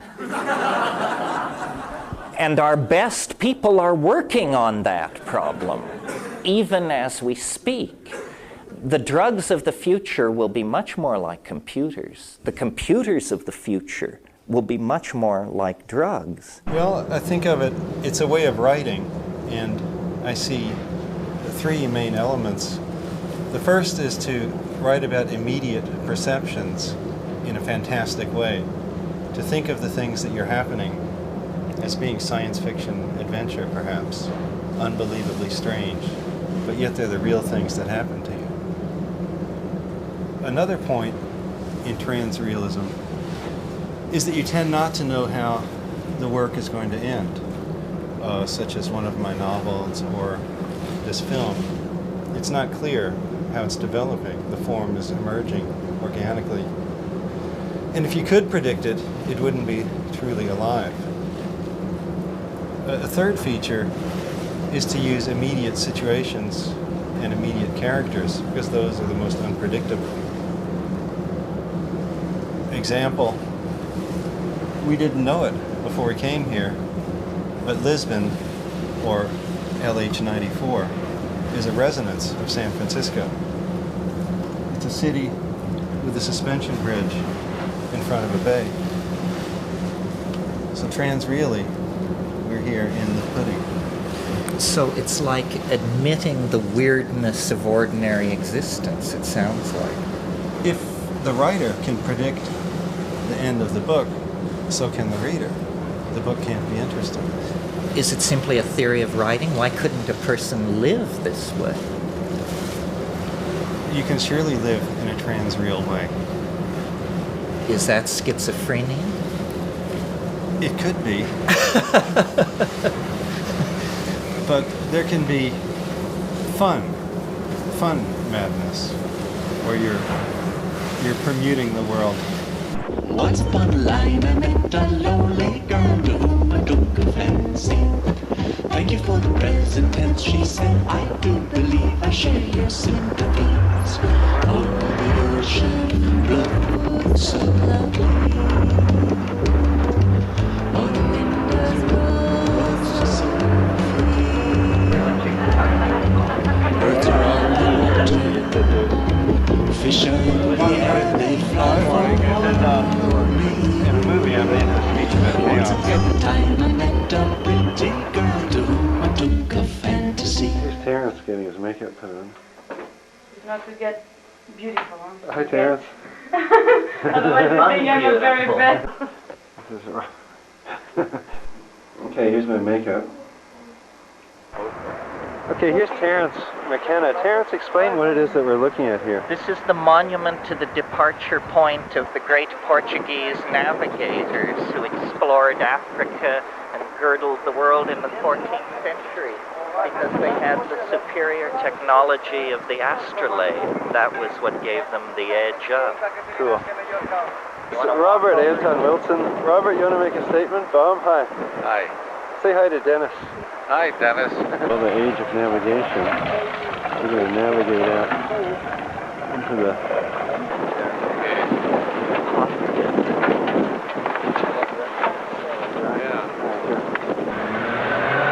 Master of Chaos, me, and Terence is the shaman, spelled with an X, and the neuromancer. Terence here to Giotto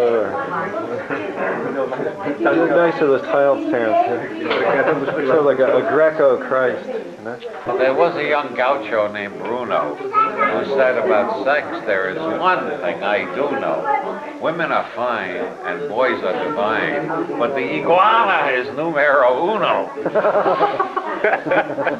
All right. You know, these people are not pretentious. They have no axe to grind. But I didn't know what it was. That's an astrolabe? What does an astrolabe do? It allows you to calculate your position more accurately than any previous instrument. So they were navigators. That was the deal. Well, in the old-fashioned Aristotelian days, you believed in reality.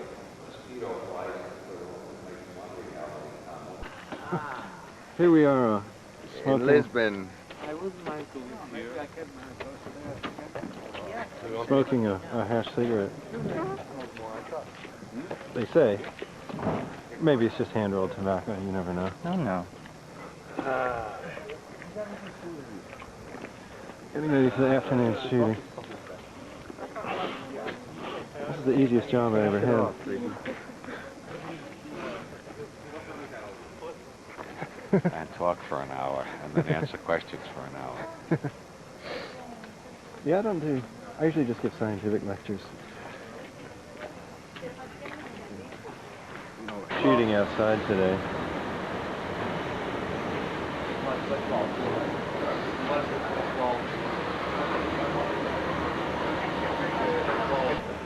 Hola.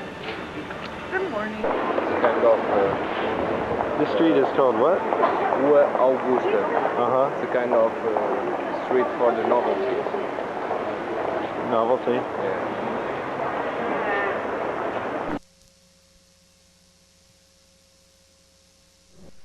I use this principle in the creation of science fiction.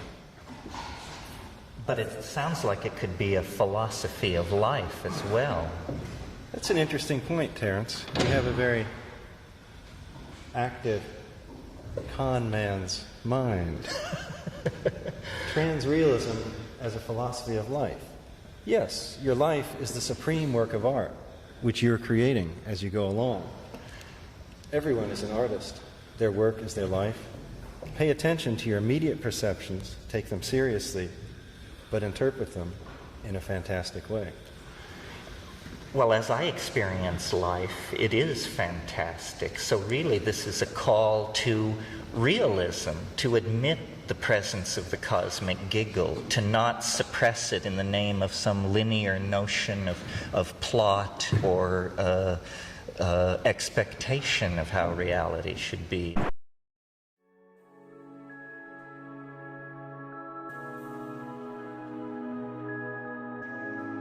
Somehow, part of the package of being a living, thinking being is that you get a universe inside of you. You know, you get a galaxy-sized object inside you that you can access. And there are the mountains, the rivers, the jungles, the dynastic families, the ruins, the planets, the works of art, the poetry, the sciences, the magics of millions upon millions upon millions of worlds. And this is apparently who we each are.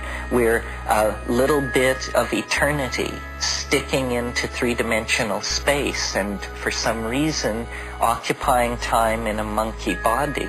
But when you turn your eyes then inward, you discover the birthright, the existential facts out of which this particular existence emerged. And it's a great secret and a great comfort, because it means, mystery didn't die with the fall of Arthur or the fall of Atlantis or the fall of anything. Mystery is alive in the moment, in the here and now. It just simply lies on the other side of a barrier of courage. We are the hands of Mother Nature. There is no seam between us and the will of the planet. We are the technological catalyst species that is going to carry DNA on this planet out into the universe. Not human DNA, all DNA. And long after this planet has collapsed into its star or been absorbed in the expanding shell of a nova, the life that began here, all the life that began here, will be spread throughout the universe. My vision is, I think, biological, not cultural. And I even believe, that the mushroom is you can view the mushroom as the catalyst for this process. That 100,000 years ago there were only monkeys and the mushroom. And human history is a genetic experiment by an extraterrestrial resident in the environment. And I don't know whether the mushroom is a radio or the extraterrestrial itself. When I said this morning that if you understand the DNA as a species, you will take control of your form, I always have the notion that the mushroom has done this. And that's why it touches matter so very lightly. I mean, the mushroom is a very thinly spread mycelial network through a field or a meadow somewhere. The carpophore, what we call the mushroom, is an appurtenance to the sexual process. As Ralph Abraham said one time, it's for sex, thrills, and sunbathing. And that's all it's for. The mushroom is perfectly able to propagate itself by vegetatively growing through the soil.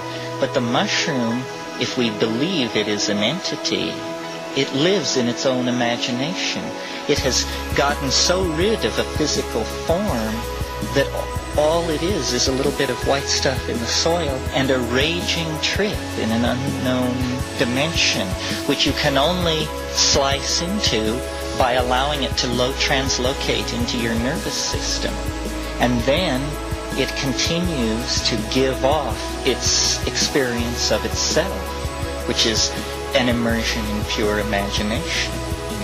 For it, the thought is the fact of the matter. It's as though the mushroom were made of pure light.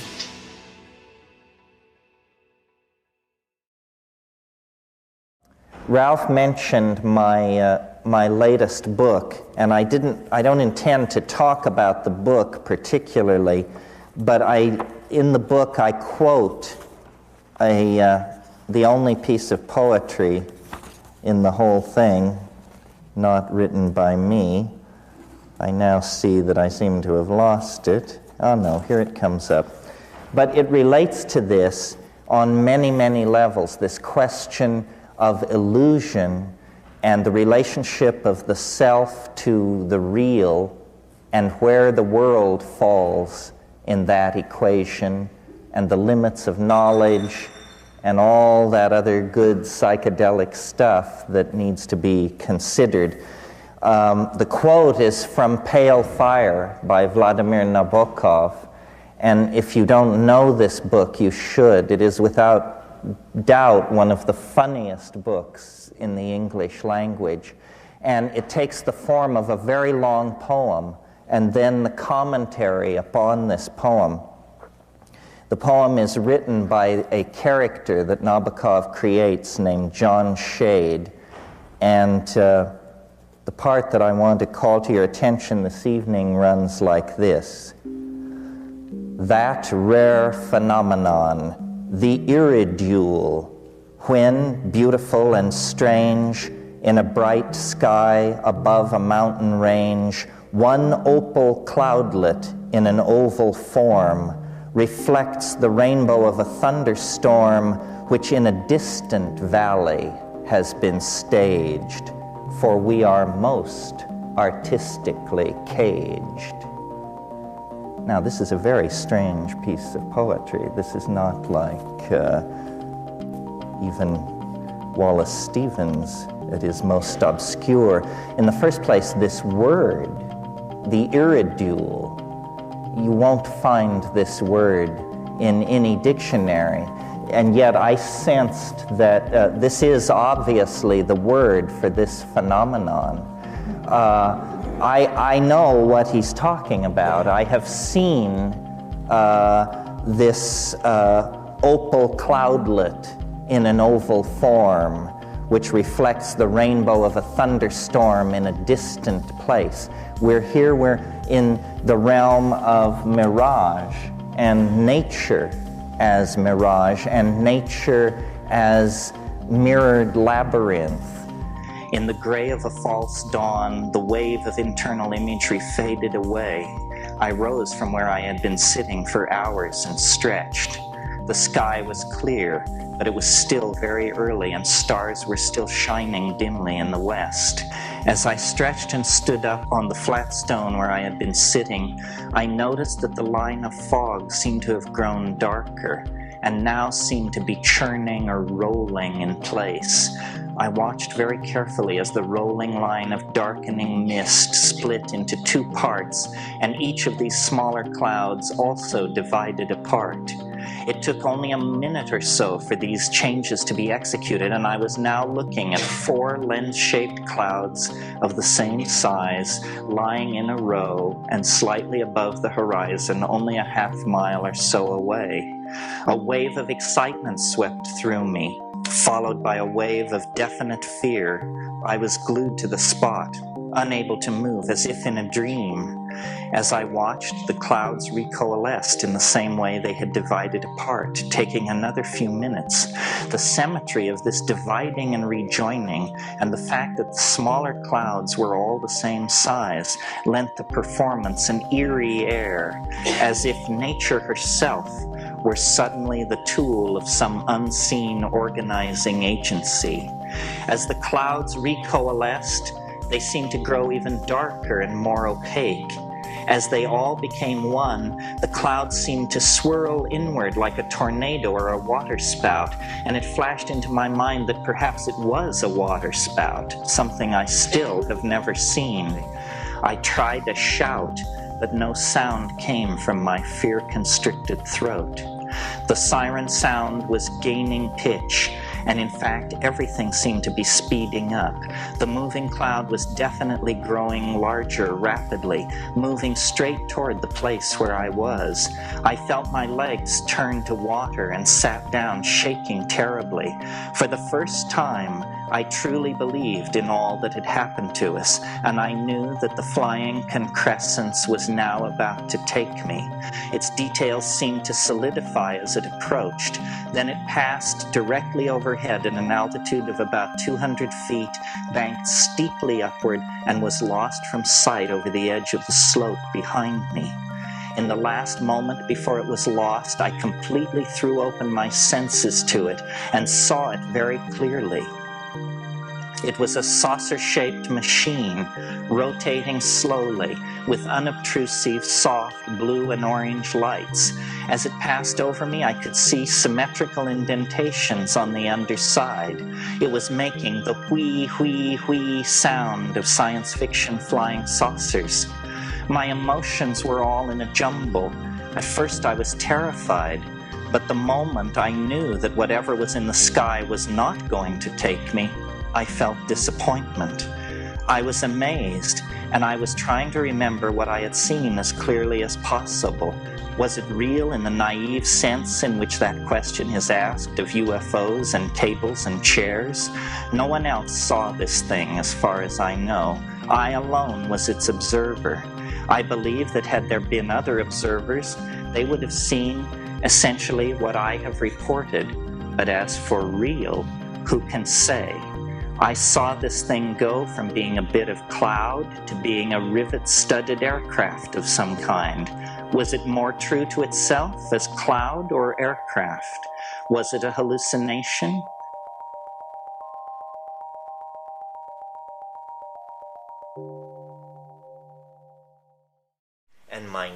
eyes went to water, and I just sat down, and as it came toward me, I could see orange light, a ring of orange lights on the outside, a ring of soft blue lights on the underside. It was spinning slowly. It was making the whee, whee, whee sound, and it got nearer and nearer and nearer till I could actually see the rivets on the underside of the thing. And then, in the last moment, before I lost it behind the edge of the hill behind me, I saw that it was the end cap of a 1937 Hoover vacuum cleaner, that it was in fact the same end cap that George Adamski had suspended with a nylon thread in his garage and photographed with his Brownie camera to get the 3 balls, the famous UFO with the 3 half spheres on the underside. That photograph was later totally debunked. It's as phony as a 3-peckered owl. And I saw it 45 feet in diameter in the skies above the Amazon. And when it was over, I just howled because I realized, this is much more disturbing than a ship from Zeta Reticuli, because this is simultaneously confirmation and disconfirmation. Nobody in their right mind would tell that story, because the story contains within itself the seeds of its own disconfirmation. So there is something which plays with us. Actually, that's more than you told in True Hallucinations, too. It's interesting.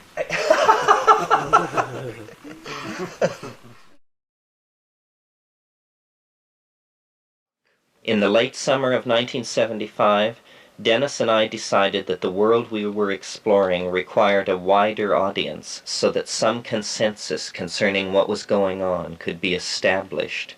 To that end, we wrote and published a guide on the method we had developed to cultivate the Stropharia. At the beginning of that little book, I introduced what we had personally learned about the world of the mushroom.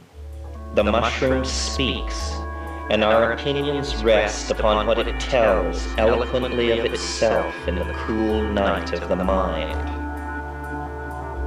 I am old, older than thought in your species, which is itself 50 times older than your history. Though I have been on Earth for ages, I am from the stars. My home is no one planet, for many worlds scattered through the shining disk of the galaxy have conditions which allow my spores an opportunity for life. The mushroom which you see is the part of my body given to sex thrills and sunbathing. My true body is a fine network of fibers growing through the soil. These networks may cover acres and may have far more connections than the number in a human brain. My mycelial network is nearly immortal.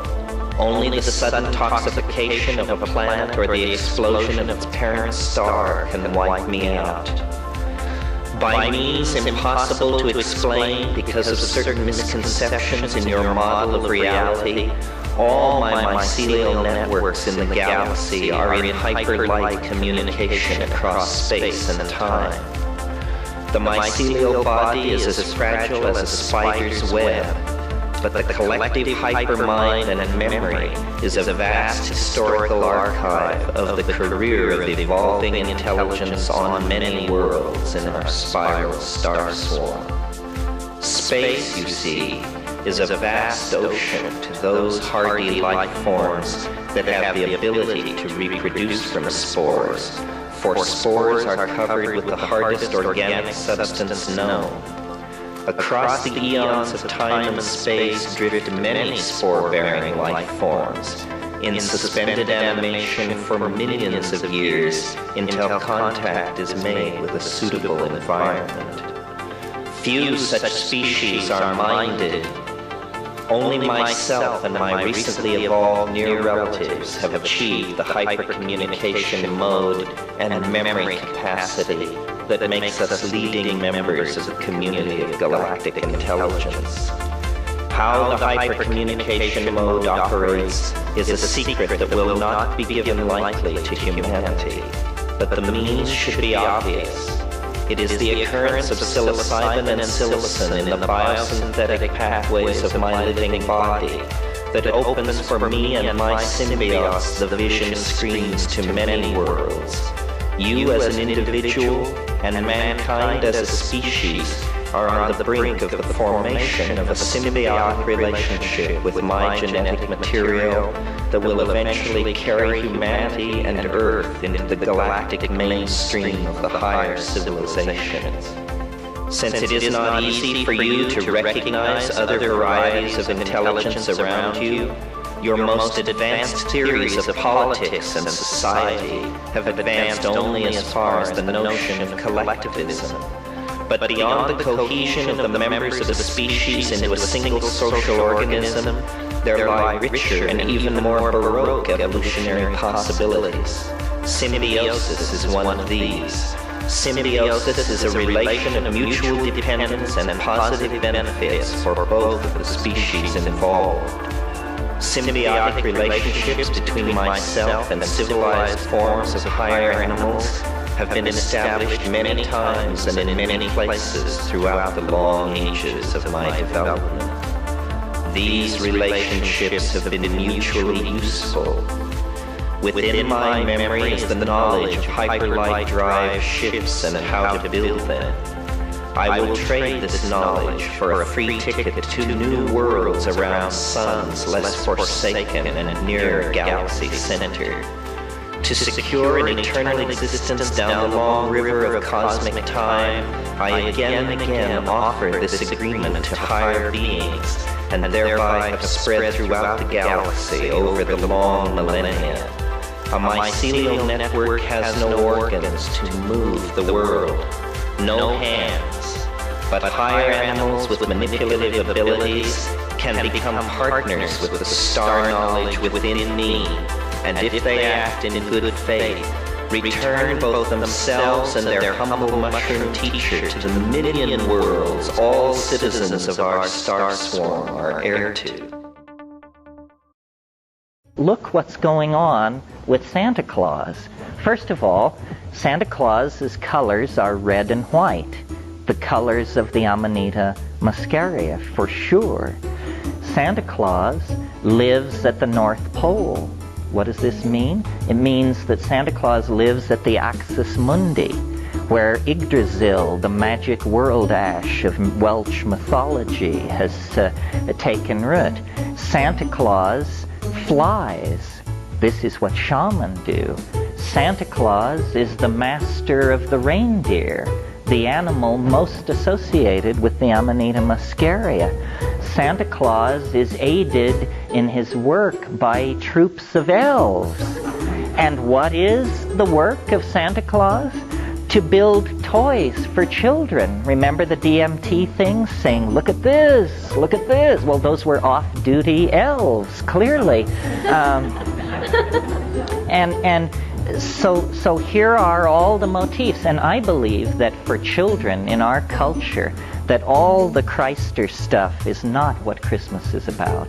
Christmas is about standing in front of the tree on Christmas morning with the gifts arrayed and the twinkling lights on. Well, that tree is the tree that the Amanita muscaria forms its symbiotic relationship to. It's always spruce or pine that it has a mycorrhizal relationship to. So the number of motifs relating Santa Claus to a cult of Amanita muscaria, there's almost nothing but relational motifs there. And yet if you suggest this to people, they just back away in horror, you know.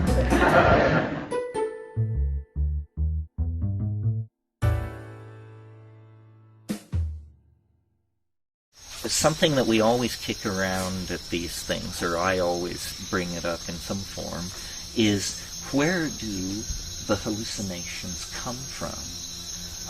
We arrived late last night after a 24-hour trip from Hawaii that was just hell.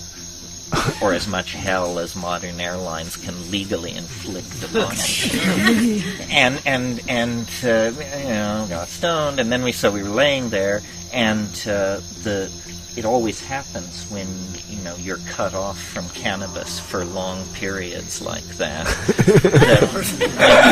We turn to it; it's 10 times as strong, and the hallucinations were exquisite. And, I've been looking at hallucinations now for 30-some years. And I looked at these last night, and I thought, if someone would ask me what were they like, what would I have to say? And I had said, indescribable. Indescribable. And I looked, and I could look to my heart's content, and they were indescribable. So we always come around to this question, where do the hallucinations come from? And I suppose the unconscious reductionists among us, and I don't mean that they're unconscious, I mean that they unconsciously use reductionism, probably assume that it's some kind of iteration thing, that bits and pieces of everything you've ever seen are rolling in some kind of neurological kaleidoscope that can run forever and just produce this endless download of drifting imagery. But there's a problem with that, because this stuff is too coherent, it means too much, it's too emotionally charged.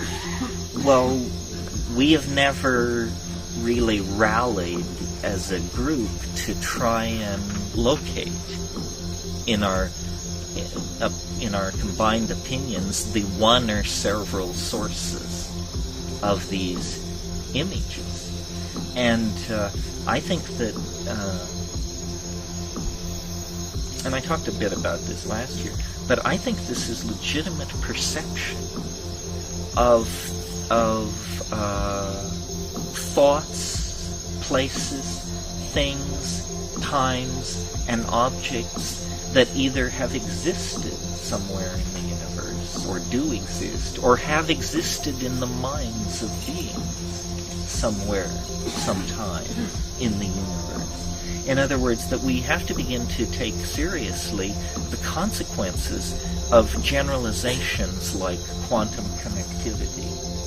In other words, it's one thing to bask in the light of the overarching metaphor, which says everything is connected to everything else. It's quite another thing to say, and so then what are the consequences for me of this? And the answer seems to me to be that the imagination, the inside of our heads, really is the most vast frontier imaginable. You have the Hubble telescope inside of you. You have inside of you an informational gathering instrument that can give you good intelligence about things so immeasurably distant from this point that to state it in numbers and units is meaningless. It's just elsewhere, the elsewhere of the absolute infinity of the plenum of imagination in which apparently beings rise and fall like plankton in the sea.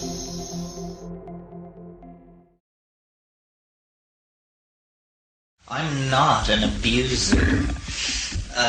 It takes me a long time to assimilate each experience, and I feel, I never have lost my respect for it. I mean, I really feel dread is one of the emotions that I always feel as I approach it, because I have no faith that my sails won't be ripped this time. I always make the metaphor, it's like sailing out onto a dark ocean in your little skiff. And, you may view the moon rising serenely over the calm black water, or something the size of a freight train may roar right through your scene and leave you clutching at an oar. And I don't know, astrology is maybe helpful in figuring out when to go and when not to go, but there needs to be a way to figure out when to go and when not to go. Now, your question about the dialogue, I mean this very literally. It speaks to you, you speak to it. It says things. I don't know how many of you have read the book that my brother and I wrote under pseudonyms called Psilocybin, the Magic Mushroom Grower's Guide. But in the introduction there's a rap which is all about I am old, 50 times older than thought in your species, and I came from the stars. Well, that's verbatim, you know. I just was writing it furiously. And sometimes it's very human. I mean, my approach to it is Hasidic. I rave at it. It raves at me. We argue about what it's going to cough up and what it isn't. And I say, well, look, you know, I'm the grower. You can't hold back on me. And it says, well, but if I showed you the flying saucer for 5 minutes, you would figure out how it works. And I said, well, you know, come through.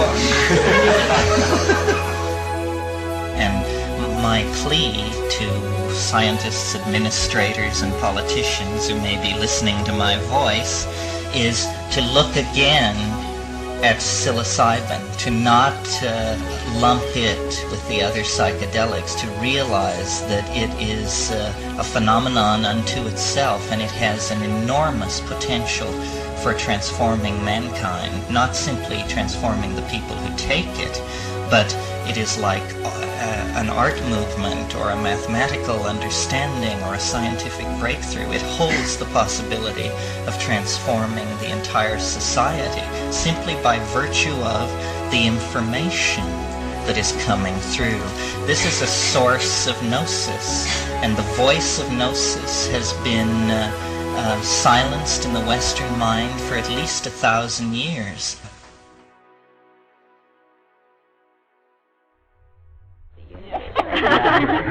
You can really take a readout on yourself by seeing how would you like things to be. You know, I mean, sometimes my fantasy is I would like to be alone on a starship 10,000 light years from home with all the books in the universe, and I would dress like Captain Ahab, and I would stride around the catwalks inside this echoing starship, and faithful robot slaves would bring me crumbling volumes of ancient lore, which I would say, no, this is a little too Vincent Price. How about...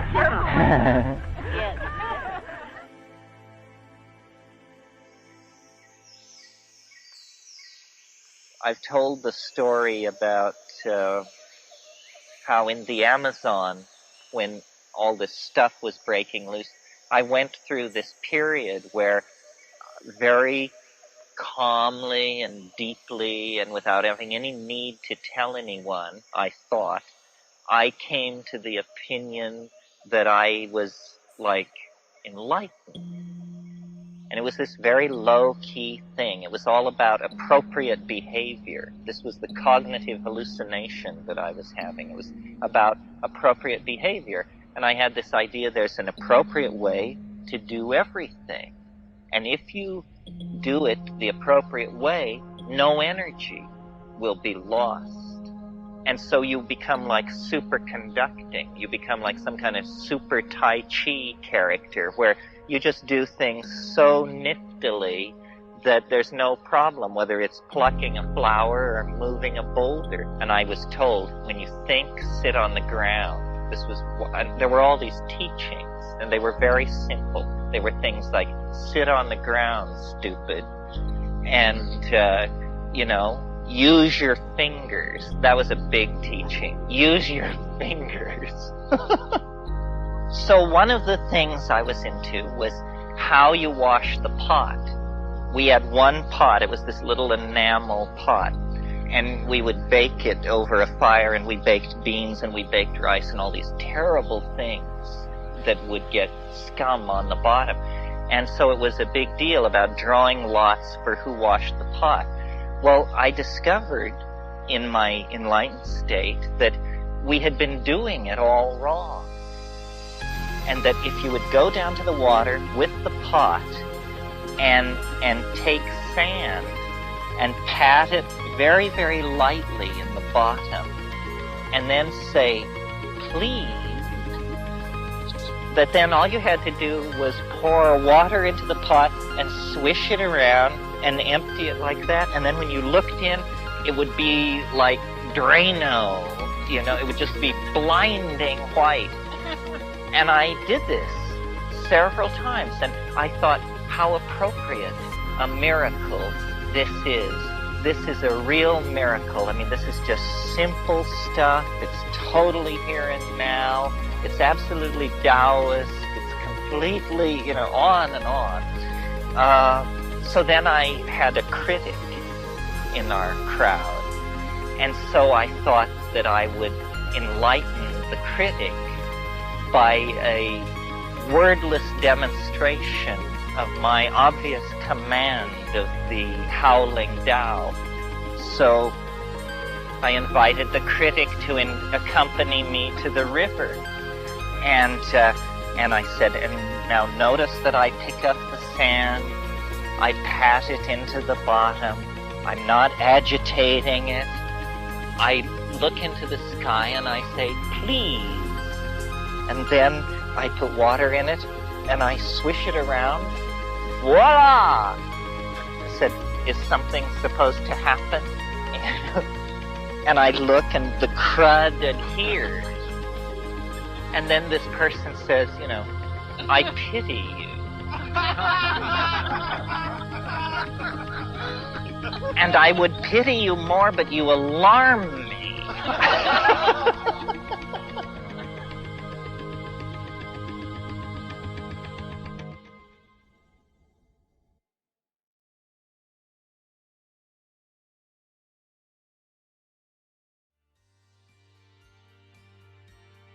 My life is fairly science fiction-y and carries over it this question, which I grapple with all the time, which is, who do you work for? What is going on here? Do you understand what you're doing? And if you don't, who does? And why did they set you marching? Because I can tell what's happening here. We're trying to tinker with something. It's a groping in the dark for a button. We're trying to make something happen by saying words, by setting examples, by empowering people to do certain things. This is the mushrooms program, not mine. I mean, left to myself, I would probably be a hermit, and I'm much too cynical for crusades. But the mushroom isn't. The mushroom is a gung-ho kind of guy, and has this whole vision of man and fungus hand in hand to the stars. And I just say, you just meet the damnedest people out in the fields, and this is one of them. And it's just a matter of shopping around, and finding out what actually sets your knees knocking. What actually makes tears of joy run down your face spontaneously? What actually can make you grovel and plead for mercy? And it is this force, this real invocation of real spirit. It is a dark night of the soul. It is an ecstasy, apotheosis, apokatastasis. It even happens outside of Greek. It is pure challenge met and overcome, pure self-authentication.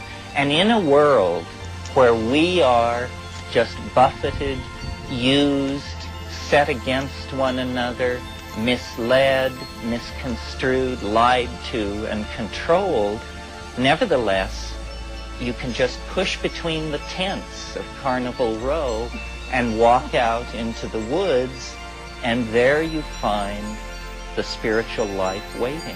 There you find the limpid, sophic waters of the Tao that were always there.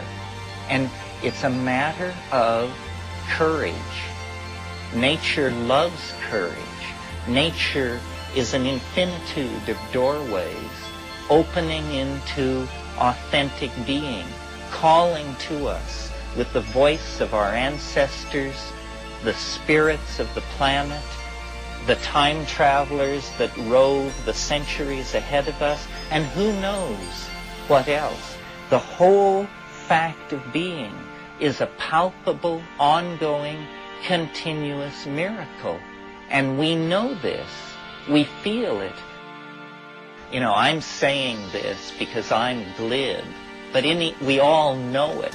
That's how I'm able to say it. You know, it is elicited from the group mind. If it weren't in you, I would be incomprehensible. So we form then an understanding, and then we each are strengthened in the private trials of our souls when we go to meet these things, when we try to hammer out a relationship to the ally, when we try to hammer out a relationship to the denizens of our own unconscious. This is life authentically lived.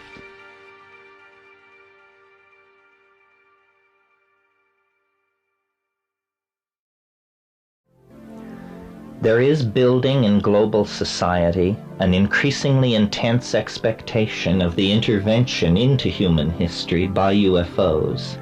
It is very similar in tone to the build-up of messianic expectation in the Hellenistic world in the several centuries preceding the birth of Christ. The leaders of Roman society may have been caught off guard by the appearance of Christ, but they had no one to blame but themselves, since millions of people in the ancient world were expectantly awaiting some kind of Messiah. So today, science and government pooh-pooh the idea of world contact with the UFOs, while the contact cults grow ever larger and more insistent that contact is about to occur. Imagine, therefore, what you may never have seriously imagined before. Imagine what would happen if the UFOs were to appear. Imagine a spaceship of the Close Encounters of the Third Kind variety suddenly appearing in orbit around the Earth. Television and mass media would carry its image to every man, woman, and child on the planet. Governments would be paralyzed. Science would be helpless to explain where it came from or how it got here. Millenarian hysteria would break out everywhere. The UFO would be hailed as savior and denounced as Antichrist. The end of the world would appear imminent, and all this would occur before the contact was more than a visual image. Then the UFO would begin its revelation. Vast displays of beneficent power can be expected. Perhaps it would mysteriously neutralize all weapons of mass destruction, or it might use some sort of ray to cure all terrestrial cancer. Whatever it does, one may be sure that its actions will be impressive. Its actions will convert millions to the UFO religion in a space of hours. Indeed, its actions will be specifically designed to overwhelm us with the reality of its power and presence. That will close the first stage of the revelation. The second stage will be the teachings. Telepathically imparted, the specifics of the teachings cannot be anticipated, but they will urge love, voluntary simplicity, concern for one another, renunciation of war, perhaps renunciation of the destructive application of science. Whatever the teachings, the UFO will promise immense reward to those who follow them and dire consequences for those who do not. And the teachings will be delivered in so poetically perfect a way, so rich in understanding and appealing nuances, that no one will doubt their origin in a being wise and good and immensely superior to ourselves. The delivery of the teachings will set the stage for the third and last and most shocking phase of the revelation, the departure.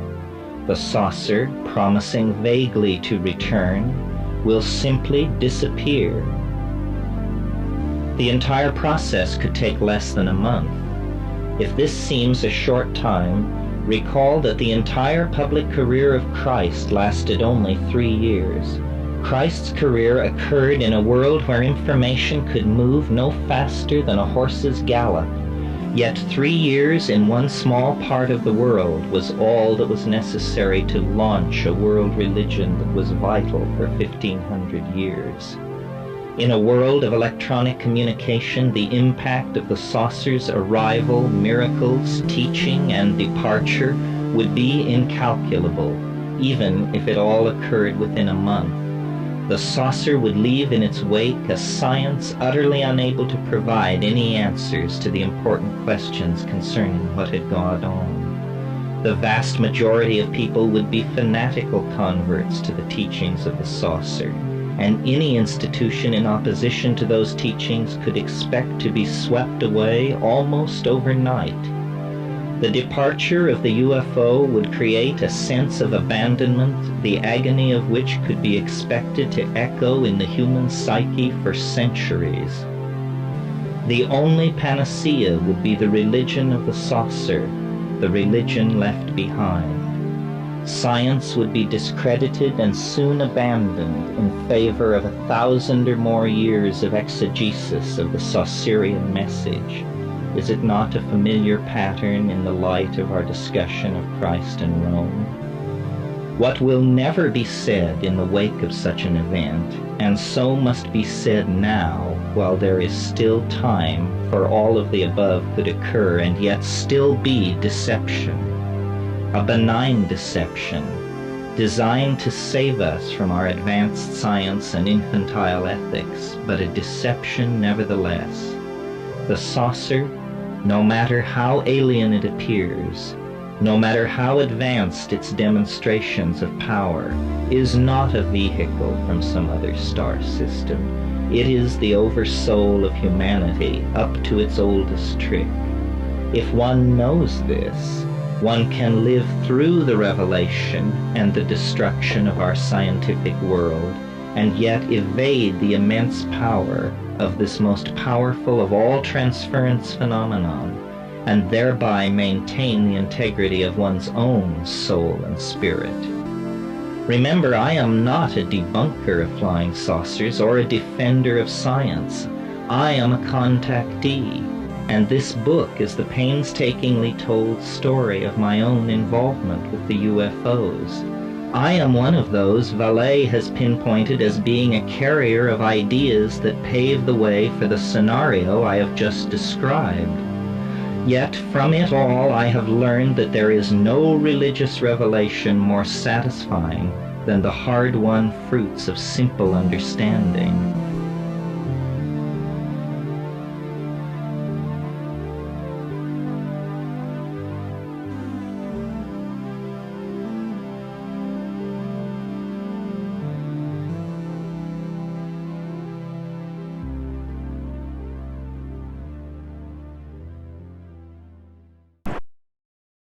Because, ultimately what you're thrown back on is that you are a monkey.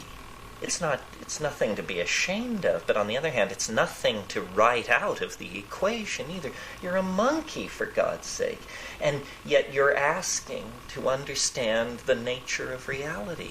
What would you think of a squirrel that ran around with that as a goal? I mean, you would just think, what? Why don't you just bury nuts, make noise in the trees? Well, so now we have particle physicists and quantum physicists, but even they admit that matter has now become so wacky that the grand enterprise of the conquest of reality through reason has revealed that reason has no place in the domain of reality. That reality itself is not reasonable. Rupert was just describing to me a conference he was at with Dennett, the guy who wrote Consciousness Explained. You probably all know that book. And it should have been called Consciousness Explained Away. But anyway, Dennett was saying, I want to get rid of magical matter in the brain. I just believe the brain is this and that and the other thing. I want to get rid of magical matter. Well, there was a quantum physicist there, Stefan Glashow of Harvard, and he said, well, I've got news for you, John. Quantum physics has turned matter into magical material. So now the whole program of saving reason has to be abandoned. The prosecution of the understanding of nature has pushed us to the point where we see that matter itself exceeds rational apprehendability. So does that mean giving up codifying stuff? I mean, It gives up the idea. It means giving up the idea of closure. Yeah. That there's not no conclusions. No conclusions. I was just at a conference where I met all these people from Ecuador, and there was an anthropologist there. Some of you may know this guy, Sparrow Miller, and he lives with the Guarani in Ecuador. And he told me, he said, the amazing thing about the Guarani is that they don't think anything makes sense.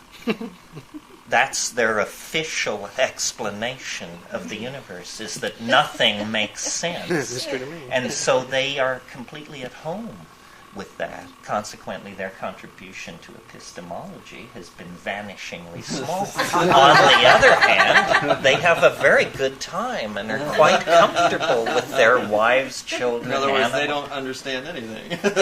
Why should we understand? Look at us. We wear penis sheaths and paint ourselves blue. You're asking us?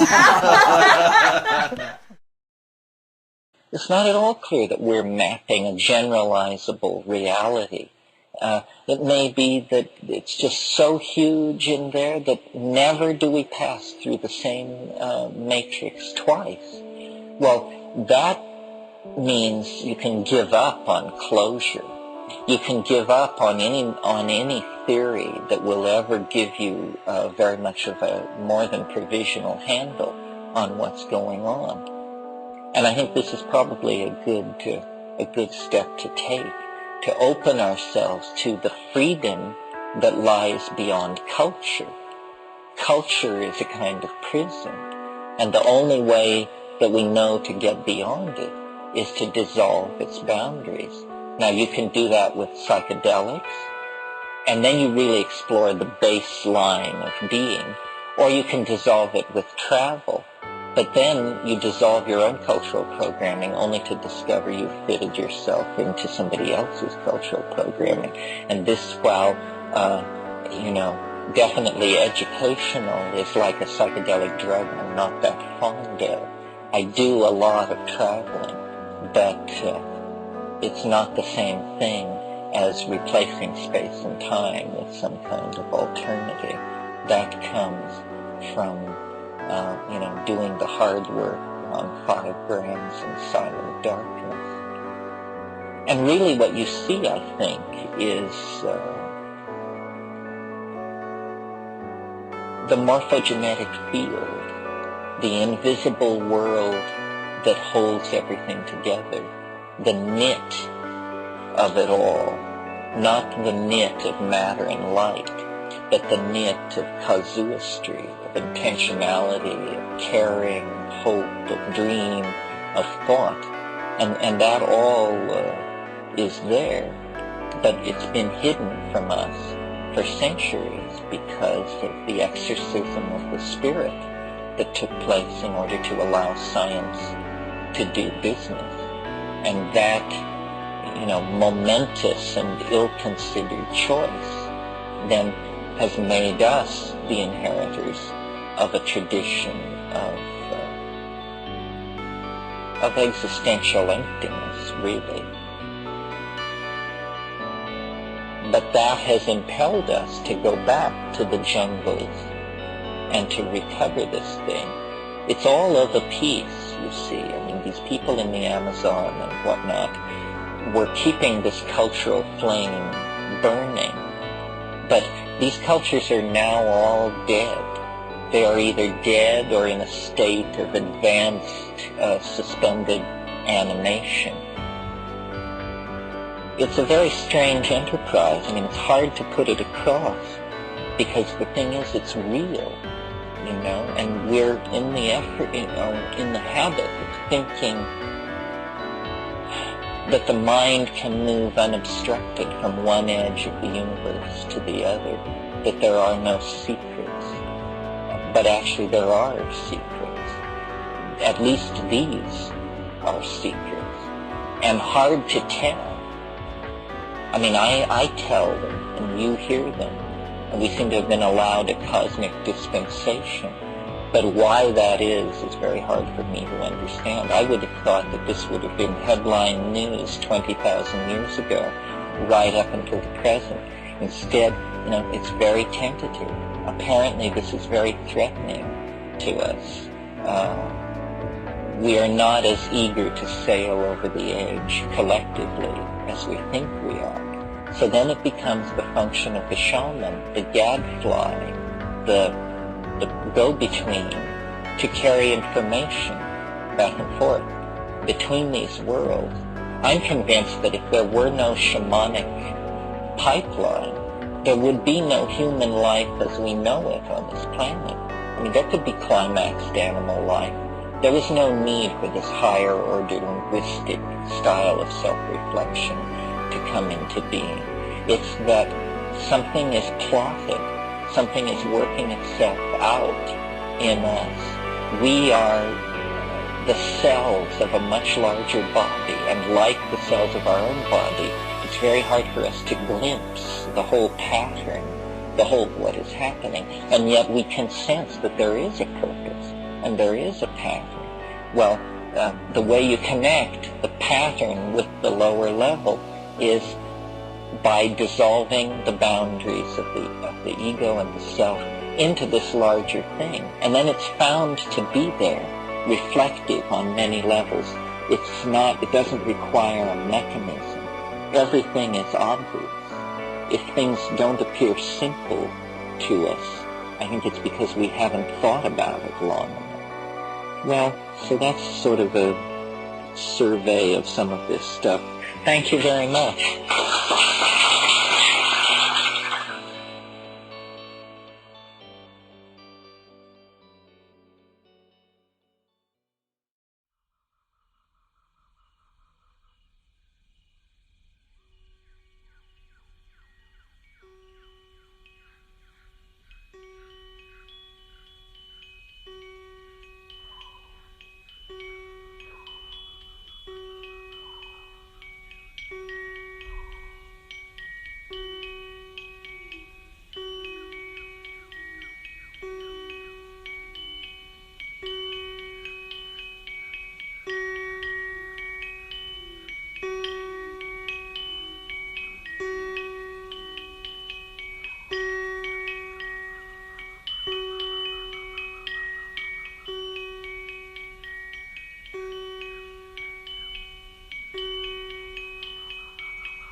We are closing distance with the first moments of true human civilization.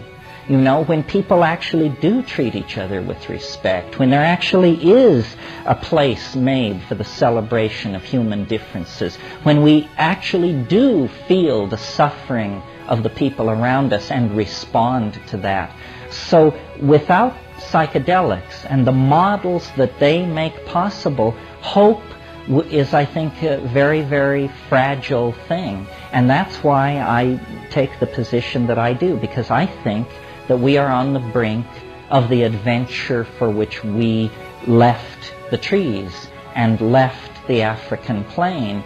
But it's not a sure thing. It rests in our hands, as it always has.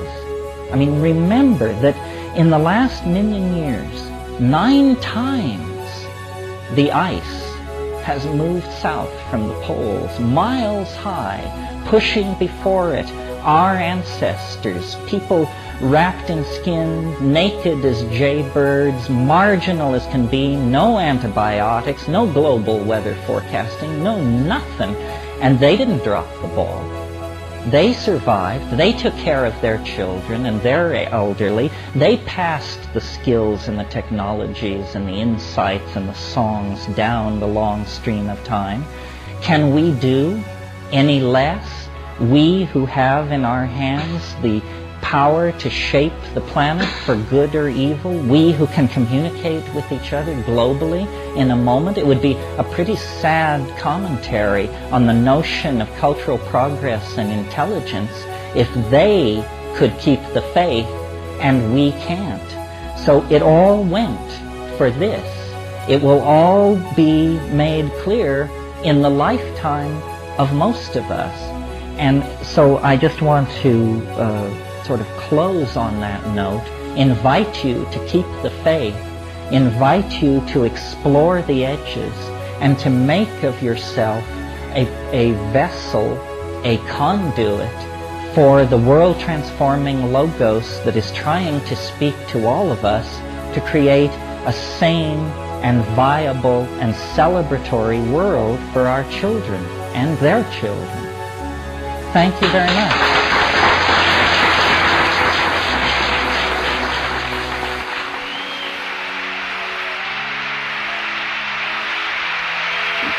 We wish to express our grateful appreciation to the many friends who aided this project. In South America, we were assisted by Michael Lasky, Erica Neatfeld, Sarah Hartley. The Witoto people of La Chorrera and the mission of La Chorrera were most hospitable, the former providing invaluable access to local psychoactive plants. Thank the mushroom. Terence is his own voice. Dennis plays himself. Many effects were recorded on location throughout the world. Thank you, Terence. Thank the book for being a vehicle. Thank the machinery. Thank the weather. Thank the ancestors. Thank the listeners. Thank your lucky stars.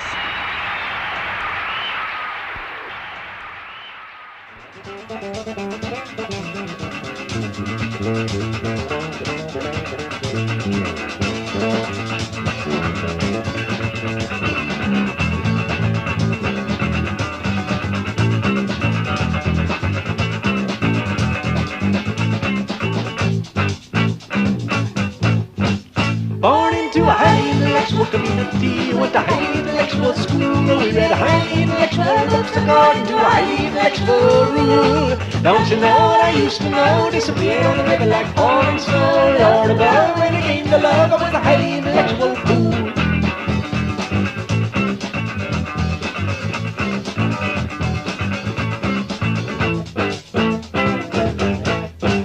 I found a highly respectable job which paid a highly respectable lump sum. Of my highly respectable friends and I lived in a highly respectable dump.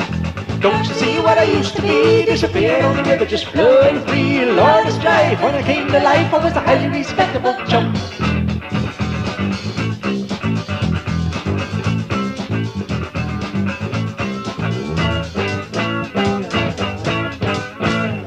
Go down to the river, finally understood. Go down to the river, it can only do you good for nothing good. It can only do you good for nothing good.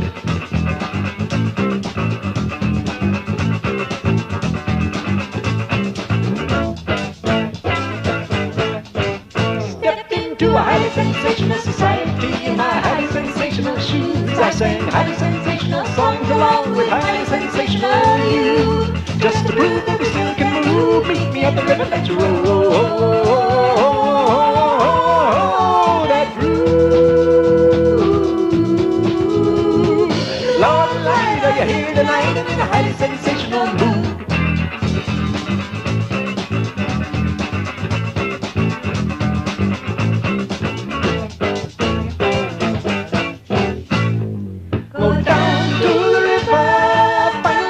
understood. Go down to the river.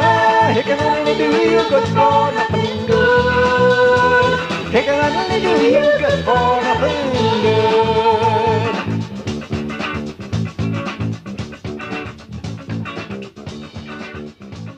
It can only do you good for nothing good.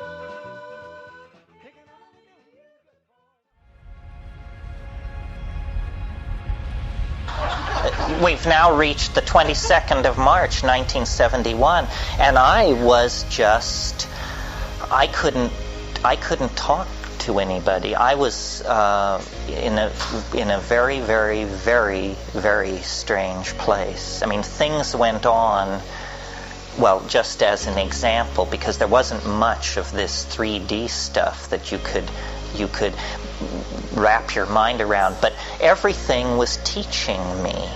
Everything had a message for me. And I would go out into the jungle, and I would raise my arms above my head, and I would call the butterflies into me out of the jungle, and they would come, first by dozens and then by hundreds. And I would stand there, and here's how the thought progression would go. I would call the butterflies in, and then it would move me to tears. So there I am standing, covered with butterflies, tears of joy streaming down my face, and streaming down my face, and streaming down my face. And finally I begin thinking, so now what? And then I think, the people back at the camp who doubt me, those bastards, wait till they see this. So then I would go to the camp, and I would be smiling, the tiny smile that only Buddhas can manage, and I would invite them into the jungle to see something unannounced. And so they would say, well, I don't know, you're just, all right, we'll go. So then we would go into the jungle, and I would raise my hands above my head, and I would call the butterflies in, and none would come. And these people would just say, oh God, it's getting worse and worse and worse. Your brother is nuts. You have delusions of this is pathetic. I mean, this is a mind in wreckage. This is the green hell. This is the thing we feared the most, you know? And so eventually, and any of you who are self-diagnosed as schizophrenic will agree with me on this, I'm sure. The key to surviving schizophrenia in one piece and avoiding massive intervention by the mental health care authorities is shut up. Shut up about it. Do not talk about it. Of course you can raise the dead and heal the sick and divine distant event, but just shut up about it, or you're not going to make it through. Well, eventually everybody else sort of renegotiated themselves back to some kind of reality. My brother flew back to the States, and I was, in a sense, left in the Amazon to mull all this.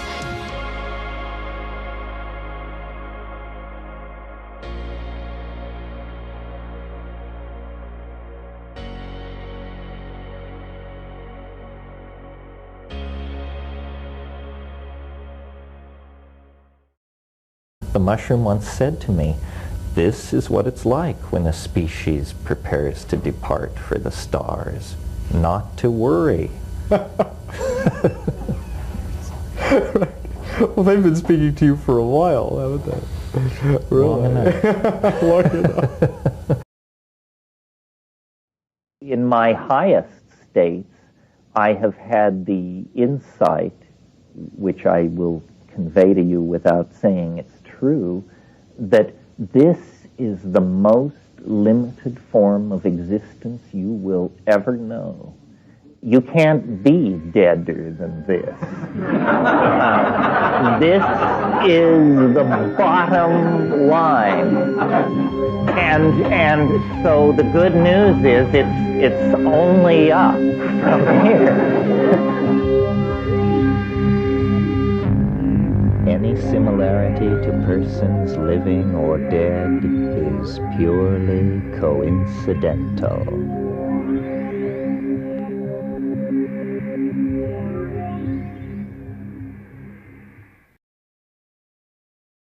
Then would you be convinced? Well, look at this!